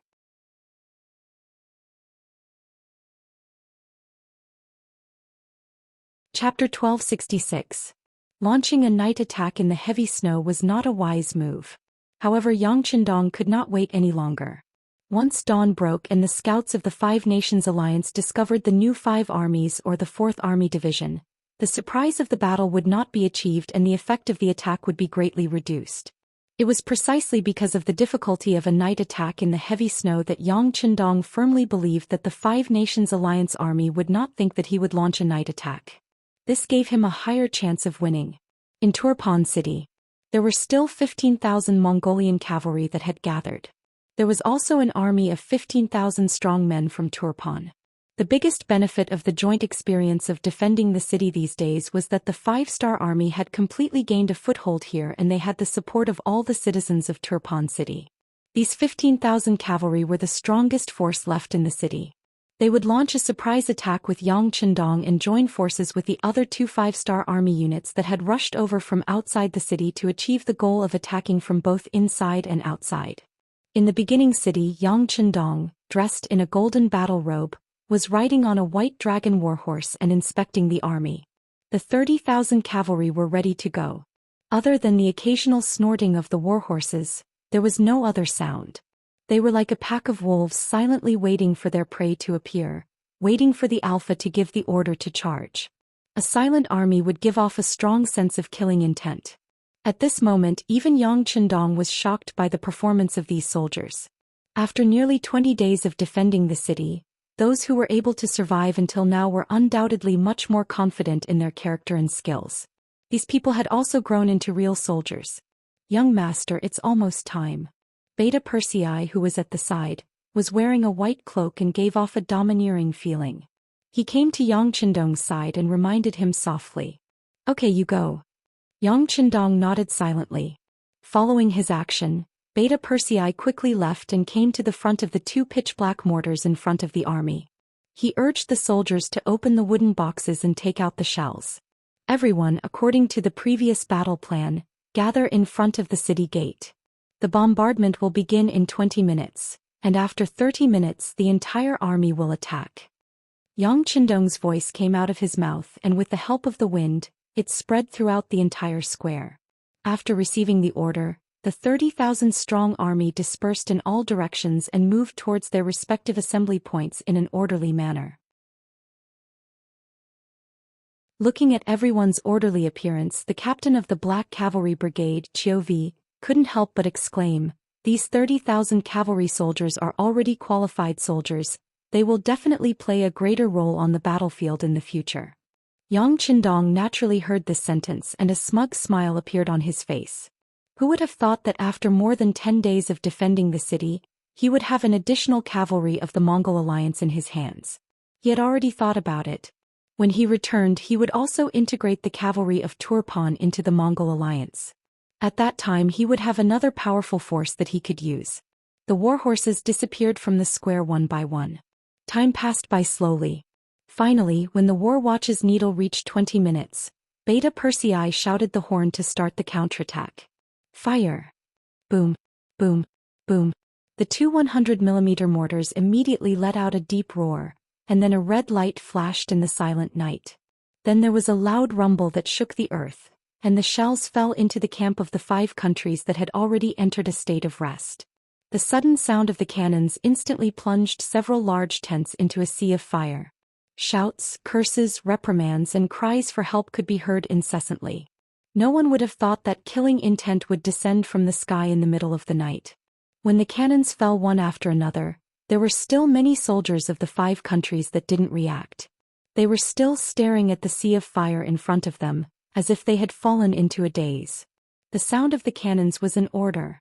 8 miles away from the camp, the new 5th Army and the 4th Army Division's 2 Cold Vanguard regiments immediately moved out, maintaining a constant speed as they approached Turpan. They already knew through the telegram that tonight would be a night of slaughter. "Quick, everyone get up, I'm afraid the weather is about to change." Yeshen didn't sleep very deeply, and this had a lot to do with his many years of marching and fighting. At this time his slightly aged face became very serious and he had a very bad feeling. Kagan, who had lost his nose, had already gotten up from the tent. At this moment his face was gloomy, and his eyes flashed with the flames of anger. It was the 5-star army again. This was a huge rock that had been pressing down on him since the beginning of the battle. He really didn't know when he would be able to move it away. Kazakh General Kalai was in charge of the night watch, and his soldiers were the first to gather. At this moment he looked at Turpan with a very resolute gaze and said to the generals beside him, "Gather the troops, if there's nothing wrong, immediately retreat." This was the decision of a wise man, knowing that it was impossible but still doing it. This kind of thing basically wouldn't happen to them. If they couldn't win, then they would run. This was their way of survival. In the large tents belonging to the generals, each of them had different reactions, but it was undeniable that they all had one thing in common, and that was that their expressions were very serious. It was only 10 minutes of cannons and it would be over very quickly. The number of soldiers that died in the explosion wasn't that many. What was needed was a kind of momentum like the clouds of fire that appeared in the fire tent. This was the effect of the cannons. The drop in morale was the true power of the cannons. Open the city gates, kill. Yang Chendong gave the order to charge and kill from within the city. In an instant, the 4 city gates opened from the inside, and countless cavalry charged out with sabers in their hands. At the same time, the new 5-star army and the 4th Lu Division's Leng Feng brothers also arrived on the battlefield. The sounds of charging and the sound of gunfire rang out incessantly, and the true attack had begun. No one had expected that on this last night, the 5-star army would suddenly launch an all-out counterattack. This was a kind of coincidence, but for the 5-star army, it was an undeniable disaster. When the sounds of killing rang out from every direction, and under the moonlight and fire, one could see a large number of black figures charging over. The 5-star army's camp was completely thrown into chaos. The so-called Alliance army was originally unable to truly be of one heart and mind, and was as solid as a plate of iron. The sudden disaster really did live up to the old saying, when a disaster strikes, everyone flies away. The first to leave were the most well-prepared Kazakh cavalry. Under Kaliai's lead, 50,000 cavalry rushed towards the southwest. When they left, they did not inform anyone. In Kaliai's heart, this time in the attack on Turpan city, which the 5-star army thought was a turtle in a jar, he had already lost 10,000 cavalry and had already fulfilled his duty. Right now, there were the figures of the 5-star army in all directions. Knowing that this battle was impossible to win, he naturally had nothing to say about leaving. The next to leave was Yeshen. The difference was that he did not head towards the southwest, which was the rear of the Ili region. Instead, he headed towards the northwest, which was the hinterland of the 5-star army. Of course, he was not looking for trouble. Instead, he was going to meet up with one of his 4 generals, Bo Mure. After roaming the grasslands for more than a decade, Yeshen deeply understood that the safest thing to do was to have military power in his hands. This was the same idea as the future where power came from the barrel of a gun. He Kagan also escaped. Under the protection of his personal guards and a few Kiliarchs, he brought 1,000 soldiers and escaped. It was not that he did not want to bring more soldiers. After more than 10 days of sieging, he only had 3,000 soldiers left. In this battle he had lost another 2,000. Being able to bring out 1,000 people was already his greatest effort. Apart from these 3 armies, the generals and soldiers sent out by Yirkiang and Turpan were a bit slower to react. However, they were only half a beat slower and were surrounded by the 5-star army from all directions. Some of them were even waiting for reinforcements from their allies. However, how could they know that no one told them to leave? It was just to let them stay and attract the firepower of the 5-star army. Now it seemed that they had really become scapegoats. The situation was one-sided from the start. First, the cannons attacked from afar, disrupting the defensive arrangements of the 5 allied forces. Then the cavalry swarmed in from all directions, crushing the morale of the allied forces to the lowest point. What followed was one encirclement battle after another. Under the unfavorable conditions of insufficient troops, low morale, the encirclement battle quickly ended before noon the next day. In this battle, 13,000 soldiers of the 5-star army were wiped out and 30,000 prisoners were taken. In the end, the so-called surprise decapitation operation of the 5 allied forces ended in failure, with the loss of soldiers and a great loss of strength. When the news spread back to the various factions, they were shocked and immediately sent out envoys to Turpan city. They brought large amounts of gold, silver and other valuables. It was obvious that they wanted to lower their heads and beg for peace. Yang Chendong did not have any intention of rejecting this. Although he never accepted peace and only accepted surrender, the weather was cold and snow was everywhere. This was very disadvantageous for the army. Taking this opportunity to reorganize the army, it was not impossible to fight again in the spring.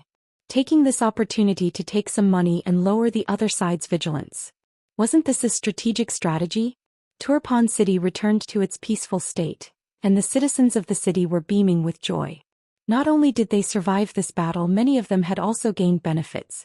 In their hearts, the name of Bugnam of Gojosian or the Heavenly Khan had unknowingly increased. When Yang Qindong returned from the battlefield outside the city, he was welcomed by the hundreds of thousands of people in the city. Regarding this, Yang Qindong naturally waved his hand in a high-spirited manner. He would never put on airs in front of the citizens because these were his future citizens. Even second- and third-class citizens were still citizens.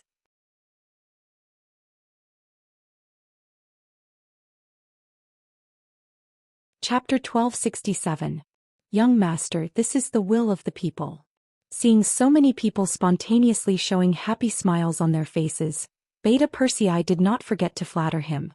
This is because we brought them more than King Hardenbarter brought them. Of course the people will make a choice. It's just that they were born here. They can welcome me today, but in the future they may choose to welcome others when they are given more benefits. So the migration work cannot be stopped. When the people of the provinces arrive, they will all be replaced. Yang Qindong will not easily believe others, let alone change his previous decision because of a smiling face. Since the facts have proven that the migration work is the best way to solve the internal problems, of course he will not hesitate to carry it out and will not change it at will. Yes, young master. Beta Persei quickly agreed. One of his main tasks working next to Yang Qindong was to act as an assistant. He would remember everything that was said and ordered and would instruct the specialized people to carry it out later. After agreeing, Beta Persei summarized the information he had just received. Young Master, just now the commander of the new 5th Army Shirwanshan made a request. There are 100,000 Walla cavalry in the northwest and 20,000 Walla cavalry in the northeast. He wants to try to chase them all the way. Young Master, please give the order. A total of 40,000 cavalrymen were sent to stop the 4th Army Division. Among them 20,000 were Walla and 20,000 were Kazakh. When the general counterattack was launched last night, Yeshen did not escape to the southwest like the other coalition forces, but chose to go to the northwest to join Beaumuir's 100,000 iron cavalry. Now the problem is that Yang Qindong only has a seemingly mobile new 5th Army in his hands. Their ability can only destroy one part of the enemy, so the choice must be decided by Yang Qindong. Is there a need to choose? Yang Qindong stopped and looked back at Beta Persei. Beta Persei, who didn't know what Yang Qindong meant, was a little confused, but since the young master asked, he still said tentatively, "We should choose to pursue Yeshen. This is our old opponent. It's best to take this opportunity to get rid of him." A soft sigh came from Yang Qindong's mouth. Thinking that his answer did not satisfy the young master, Beta Persei scratched the back of his head and said, "Then let's pursue the 40,000 cavalrymen. They are few in number and easy to deal with." "Well, it looks like you can't think of a good idea. Let's do it this way. The new 5th Army will be responsible for pursuing the 40,000 cavalrymen of the coalition forces. Matson will lead 30,000 cavalrymen to pursue the escaping Yeshen. This time we can't let any of them go," Yang Qindong said with an extremely firm voice. In his eyes there was no such thing as choosing one of the two. He wanted to choose both.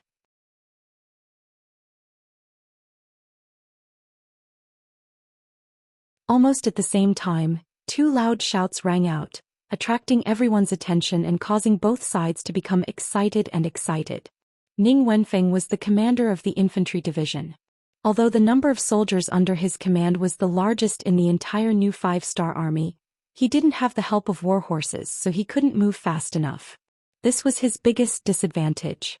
Fortunately, the wind and snow had been blowing recently, so the war horses couldn't increase their speed. This gave the infantry an opportunity. This time Ning Wenfeng wanted to be the first to find the enemy and obtain the first merit. For this reason, Ning Wenfeng issued a strict order to all the regimental commanders. That was, unless one of their brothers found the enemy, they absolutely couldn't retreat at will, let alone return empty-handed. Under his urging, the infantry advanced decisively and quickly, faintly leaving the other 3 cavalry divisions behind. This was the result of the snow. This was a once-in-a-lifetime opportunity. It seemed that the heavens hadn't finished favoring Ning Wenfeng. Not only did it allow them to be the fastest, it also allowed them to be the first to find the target. It was as if this shout attracted the attention of all 15,000 officers of the infantry division. At the same time, Gu Lijiang was also excited. He originally thought that the target had disappeared, but he didn't expect to see it in the end. We finally found it, huh? Gu Lijiang looked up to the sky and laughed, thanking the heavens. But if he knew that what he found wasn't the 2 regiments of the 4th Infantry Division, but a 15,000-strong infantry division of the 5-star army, he wouldn't be able to smile now. Instead, he would be thinking of how to escape from this place. There weren't so many ifs in the world. Otherwise, there wouldn't be so many things happening. Then, when both sides charged forward with excitement, a great battle between cavalry and infantry began. Under the snow that was half a meter high, the advantage of cavalry couldn't be fully displayed. In the end, the Kazakh cavalry gave up on their war horses and changed to fighting on foot. Adding on the fact that they hadn't rested for 2 days, their physical strength had dropped to the extreme. Just from this point of view, Gu Lijiang had already lost the initiative. Along the way, Bu Sishi's physical strength had also decreased, but compared to the Kazakh army it was a lot better. In addition, Ning Wenfeng had promised before the battle that if they found the enemy and won the battle, he would reward them handsomely. This caused their morale to be very high. This also gave them a lot of points in the following battle. Comparing the two from the start of the battle, the Kazakh army was at a disadvantage. After fighting in the snow for more than 8 hours, Gu Lijiang's troops were starting to show signs of not being able to defeat the enemy. It was also at this time that the soldiers of the 1st Cavalry Division of the new 5-star army arrived. Under the leadership of Division Commander Ancient River, they appeared on the battlefield like fierce tigers. This was the last straw that broke the camel's back. The Kazakh cavalry's morale finally began to show signs of collapse. In ancient times, when 2 sides fought, it was a battle of morale. Regardless of which side had this point, it was very likely that they would win. Even if they had fewer troops, there were many examples of people who won with fewer troops. No matter which side, once the morale of the troops collapsed, no matter how many soldiers there were, they would only be a motley crew. In the end, they would only be defeated. The appearance of the 1st Cavalry Division had broken the morale of Gu Lijiang's troops. The soldiers under her had either fled or surrendered. There weren't many people who were still fighting the enemy. In the next 2 hours, the Kazakh army had been destroyed. Gu Lijiang had died in battle and the enemy had captured about 12,000 soldiers. Come, leave 2 regiments behind to look after these prisoners. We will continue to look for the 20,000 Walla cavalry. Ning Wenfeng didn't stop just because he had obtained a victory. In his view, this was just the beginning. When Ancient River saw Ning Wenfeng's order, his eyes widened. Then he laughed heartily. Good, Division Commander Ning. I didn't expect you to have such a valiant side. You weren't like this in the past. Ancient River was right. Although Ning Wenfeng was in charge of a portion of the military in the past, he rarely did things so decisively. Even when there was a war, he rarely went to the battlefield. He was the kind of person who could be considered a military advisor. But now he was displaying the style of a valiant general. Ancient River couldn't help but exclaim in admiration. Haha. Ning Wenfeng replied with a smile. Of course, the current situation was different from the past. When he was in the Baiming army, he was just idling around. He took the responsibility of preserving his strength. As long as he didn't make any big mistakes and was willing to send money to the higher-ups, he could keep his position. But in the 5-star army, all the military officers were judged based on their achievements. Here there was no need to talk about seniority or background. Everything depended on who was stronger.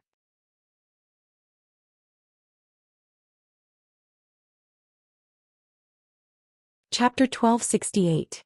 In the face of the situation where the capable were the top and the mediocre were the bottom, as long as one was a smart person, they should know what to do. Ning Wenfeng was originally a smart person among smart people. Naturally, he understood this point long ago and naturally knew what to do.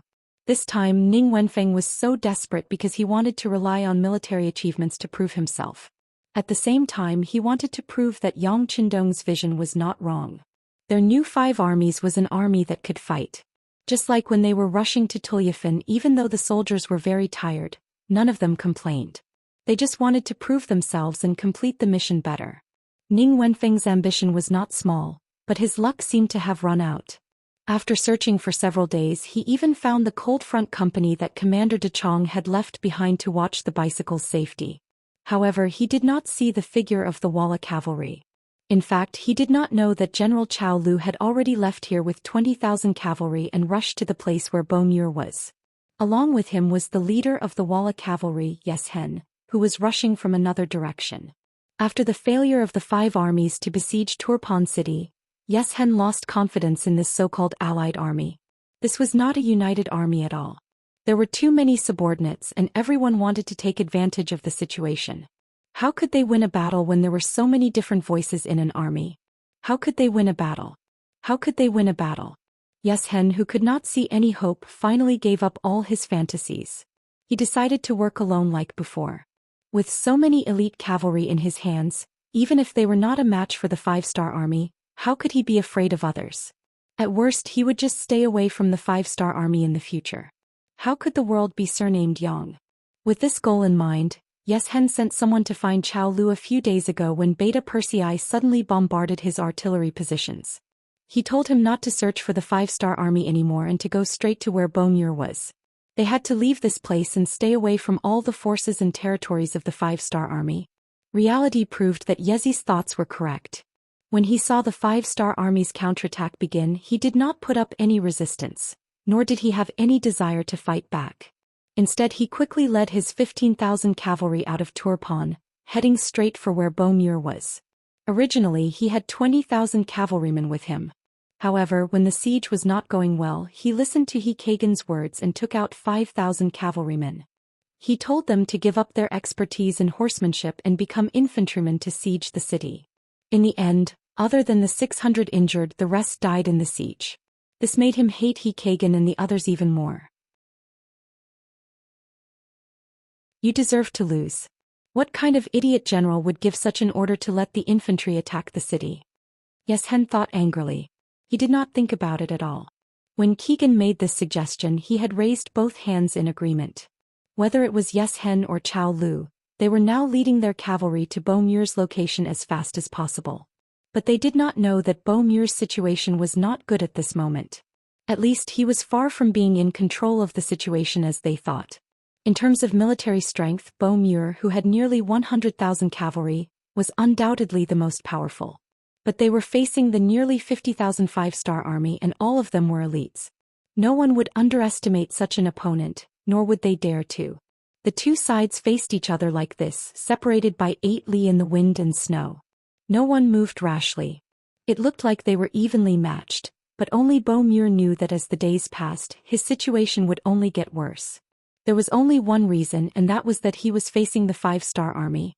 This was a powerful enemy that could send reinforcements at any time. On the other hand, he already had the most cavalry. Even if leader Xian and General Chao Lu came here, there was a limit to how much they could increase their strength. Compared to the 5-star army who would send countless reinforcements, and compared to Yang Chendong who was so rich that no one could see his trump cards, the longer the stalemate, the more unfavorable it would be for them. Even though he clearly knew this, Bomur could not retreat. First, he had already received news from leader Xian, telling him to wait here. He could not guarantee where he would meet up with the leader if he left now. Second, in the current situation, the two sides could still maintain the balance if they did not move. But if one side left, would the other side chase after them? If it was a direct confrontation with 100,000 cavalry, Bomur didn't fear the 5-star army that had less than 50,000 cavalry. However, if he took the initiative to leave and the enemy began to pursue him, even he didn't dare to guarantee what would happen during the pursuit. In other words, Bomur was currently being watched and could not move. He could not guarantee that he would be able to escape unscathed. Now all he could do was wait for leader Xian to appear, and let him decide on the big plan. Compared to Bomur's side, the 5-star army's side was also not in a good situation. Everything was because the first army did not appear on time, causing the pincer attack to be delayed again and again. In the camp, Commander Bai Shuang, who was dressed in a mighty military uniform and had the rank of senior colonel, said, "I have already reported the matter of the first army not appearing on time to teacher." His voice was firm, his expression calm. Bai Shuang's words caused the expressions of the other commanders in the tent to change. Everyone knew that the first army didn't arrive on time. For this matter, the new 5-star army commander Suku had personally called Commander Su He of the new 5-star army, saying that because the snow was too thick and the roads were difficult to travel on, their advance speed was greatly hindered, and they were unable to reach the designated location on time. He admitted his mistake and asked for 5 more days. He He would definitely arrive on time and ask for forgiveness at that time. After receiving the contents of this telegram, Commander Zhou Xian immediately took it out and showed it to all the commanders around him. Although he did not say anything, sometimes not saying anything represented his attitude. It meant that Zhou Xian wanted to give face to Su Kuda. The army would wait for 5 more days before launching the attack. For a dignified army commander to admit his mistake, and with such a humble attitude, the other military commanders had no choice but to suppress their anger. After all, they were all in the same pot and it was impossible for them not to make mistakes. Giving others a chance was the same as giving themselves a chance. However, they had never imagined that Bai Shuang would suddenly say this when Zhou Xian called them together to discuss the military operation plan of how to launch the attack when the first alien army arrived 4 days later. Everyone was in an uproar at once. Compared to everyone else, Bai Shuang's identity was naturally very special. He was Yang Qindong's student. When others were just qualified to address Yang Qindong as the 6th young master, he was already close enough to address him as teacher. In ancient times, heaven, earth, ruler, teacher and teacher were existences that were highly respected. Among them was his teacher. Teachers were also extremely particular about inheritance, and it also represented a closer relationship. Based on this, although he was only a commander, no one dared to look down on Bai Shuang's words. Even the only general present, Zhou Xian, was the same. This was because he was certain that as long as Bai Shuang did not make any major mistakes with this person's age, his future achievements would definitely surpass his own.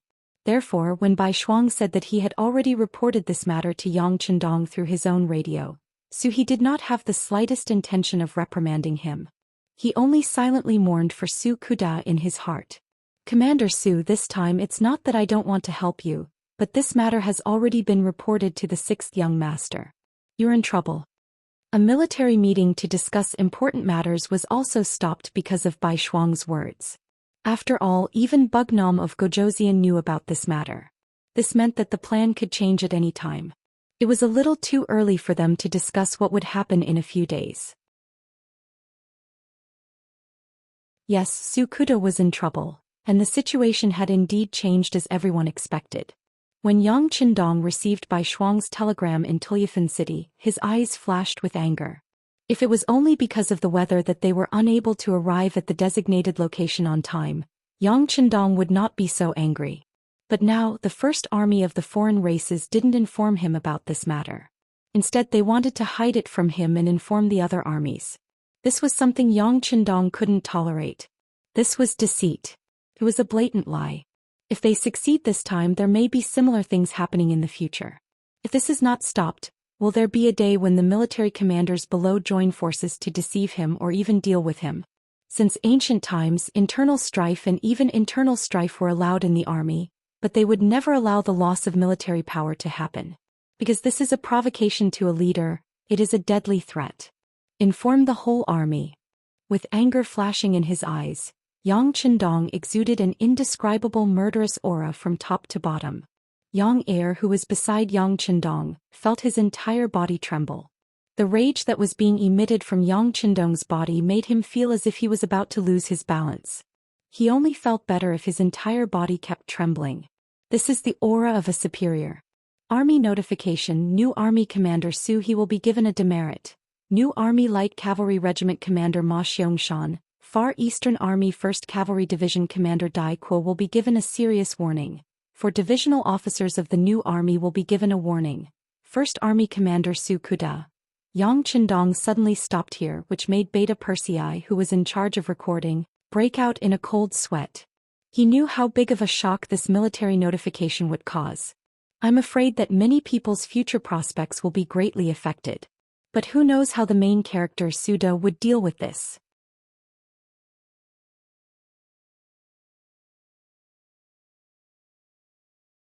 Chapter 1269.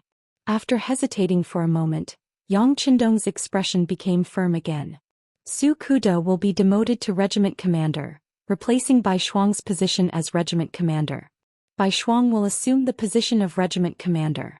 Everything will be carried out after this battle. After all, Bai Shuang was too young and didn't have any experience as a division commander. Being in charge of a regiment was very different from being in charge of an army. However, considering that Bai Shuang was the regiment commander of the 1st Cavalry Division and was already a senior colonel, it wasn't too sudden for him to take on the role of a general. As long as he made some contributions, he would be promoted. Beta Persei saw that Yang Chendong didn't have any other orders, so he went to report to Wang Shan. He could imagine what kind of influence and shock this telegram would have once it was sent to the entire army. Just as Beta Persei thought, this telegram was sent to the entire army.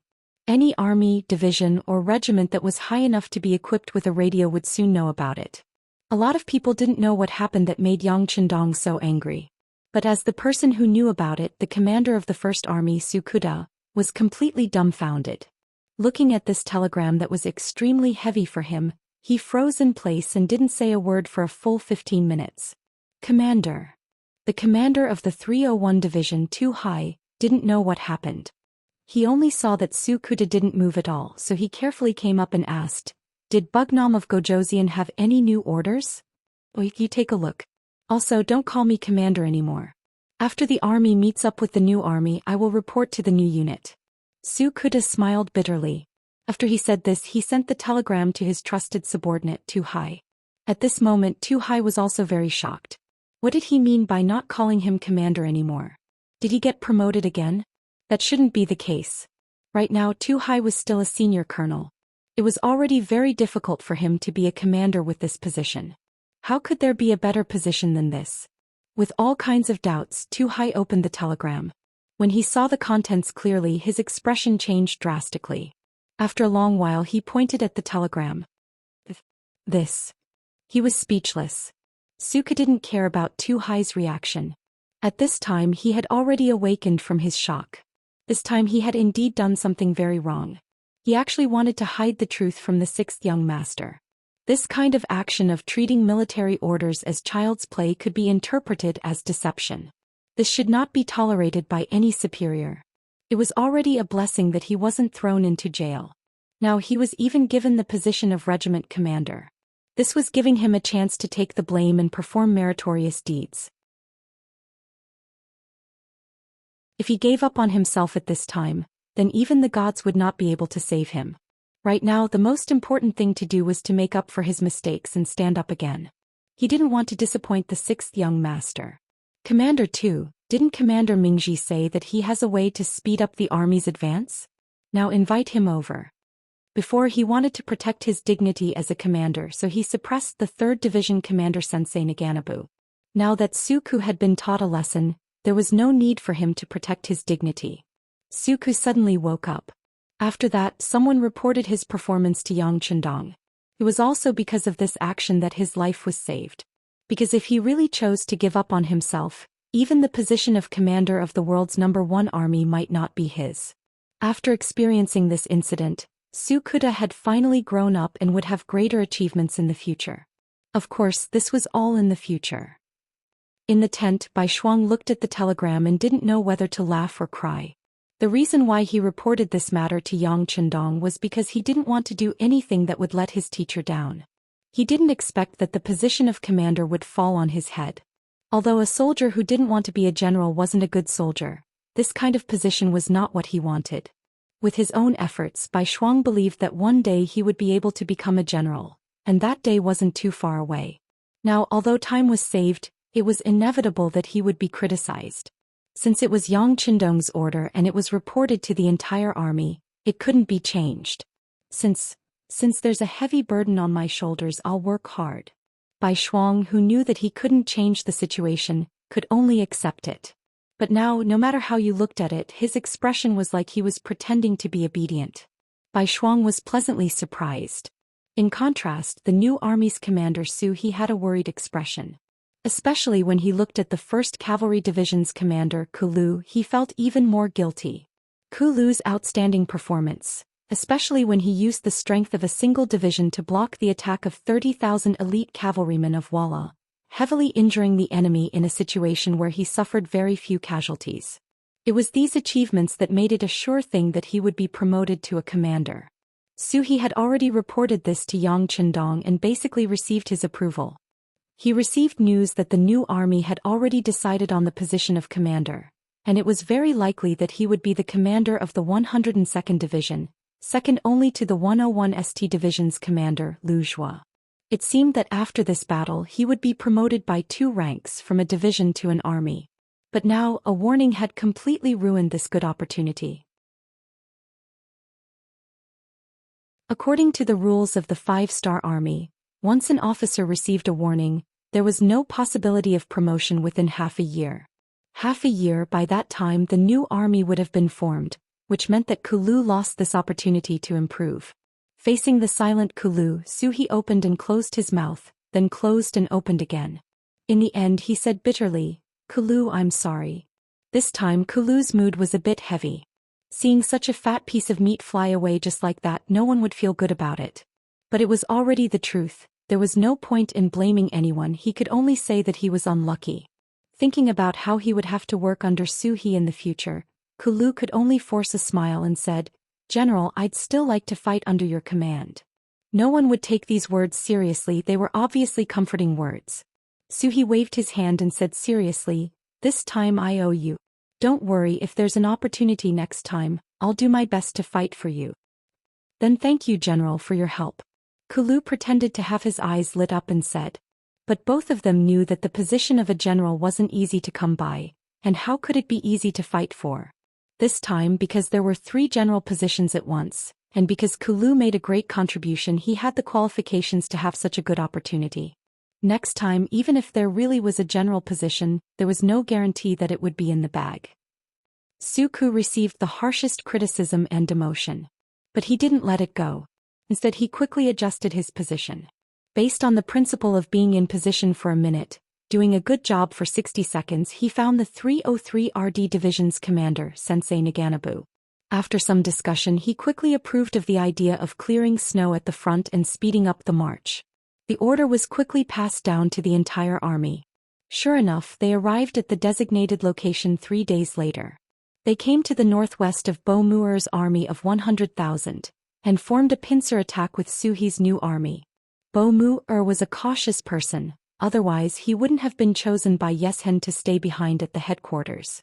In order to prevent being surrounded by the 5-star army, he sent out all of his scouts, and the furthest he sent them was 50 miles away.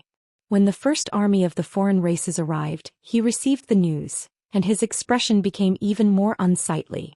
Before, he could still use the advantage of numbers to suppress the enemy's 5-star army, but with the appearance of the 30,000 5-star army, his advantage in numbers was very small. He didn't need to fight on both sides. No matter how he looked at it, he was now in a passive position. Fortunately, he received another message that night. Tomorrow evening, the 15,000 cavalrymen led by the previous leader and the 20,000 cavalrymen led by General Chao Lu would meet up with him here. With this, they had an additional 30,000 troops, which allowed them to regain their advantage in terms of military strength. Regrettably, this good mood didn't last long. Very quickly, the scouts came back with news that the leader had personally sent over. Behind them, there were still 35,000 cavalrymen rushing over. Both sides were only a day's distance away from each other. There are still 30,000 5-star army cavalry? Where did the other 4 countries go? Bo Muer was naturally shocked when he heard the news. Logically speaking, the 5-star army shouldn't have so many troops in their hands, unless they were all used to deal with him. It must be like this. The 4 countries were beaten up, and with the heavy snow affecting the speed of the army, they should be holed up at home right now. In this case, didn't it mean that the 5-star army's main goal was to deal with him? When the 5 countries were together, they couldn't gain the slightest advantage, and they even lost one battle after another. Now that he had to face the 5-star army alone, Bo Muer didn't have the slightest chance of victory. Being afraid before the battle, this wasn't something a qualified general should do. Forcefully calming his mind, Bo Muer's gaze fell on the last message sent by Yeshen. When his gaze fell on the words "only a day away," his eyes flashed with thought. "I can only stake it all. Come, call the scouts over." After thinking for a while, Bo Muer decided to take the risk and attack. He had to kill his way out before the 30,000 cavalry of the 5-star army arrived. Otherwise, if he was really surrounded, he wouldn't have the slightest chance of victory.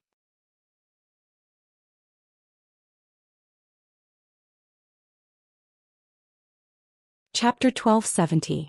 After the scout reported that Bo Mu'er had given the news to Yes Hen, Bo Mu'er held a military meeting that very night, and selected a group of 5,000 death cavalry.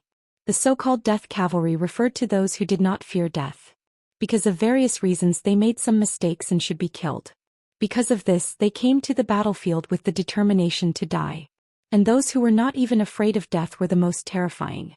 Not only that, Bo Mu'er also gave the defeated Qin 50,000 troops, ordering him to stop the 5-star army from the west from sending reinforcements to the 5-star army from the northeast no matter what. If you can stop them it will be a great merit. If you can't, you can use your death as an apology. Changtian is watching you, I wish you good luck. Under Bo Mu'er's serious expression, all kinds of orders were given, and the 90,000 cavalry quickly moved. At noon on the second day, they suddenly launched an attack on the first army of the non-humankind from the northeast. This sudden attack without any warning had indeed caught the first army off guard. Fortunately, Yang Qindong's report had just been sent out, and all the officers were very careful. Even if no one expected the Walla cavalry to attack, after a moment of panic, they still managed to stop the other party's attack. They did not immediately send out the 5,000 death cavalry, but only sent out 5,000 ordinary cavalry, in order to test the strength of the 5-star army. Seeing the 5,000 cavalry quickly being pushed back, unable to move an inch, Bo Mu'er could not help but sigh. The 5-star army is really strict and not easy to deal with. After sending out his sigh, Bo Mu'er had no intention of retreating. His goal was very simple, and that was to continuously attack, causing the first army to feel fatigued. Then when leader Yes Hen and General Chao Lu arrived, he would gather a large number of troops and open a bloody path. At that time his troops would be nearly 3 times the enemy's and charging out should not be a problem. Now it was time to see if Qin could defend against the attack of the 5-star army from the west. Thinking about it, it shouldn't be a problem since it was 50,000 against 50,000 and they were on the defensive side. Although the snow had stopped, the thick layer of snow still became the biggest stumbling block for the cavalry. As the attacking party they were at a great disadvantage. It was just like how Bo Mu'er's attack on the first army was not very smooth. When the new army wanted to support them they also faced great difficulties. At the beginning of the war, Commander Su He, Commander Bai Shuang, Commander Ma Xiangshan, Commander Dai Qua and the others were all confused about the reason why they started a fight without any warning. They couldn't understand why the Walla cavalry would suddenly go crazy and choose to attack at this time. Fortunately, everyone was prepared to fight a big and fierce battle when they came here. Although they weren't fully mentally prepared, the soldiers were all experienced soldiers. They quickly adapted and began to charge towards the Walla cavalry camp in an orderly manner. They wanted to attack from 2 sides with the first army. Even if they couldn't do it, they could at least share some of the firepower and pressure of their brother's army.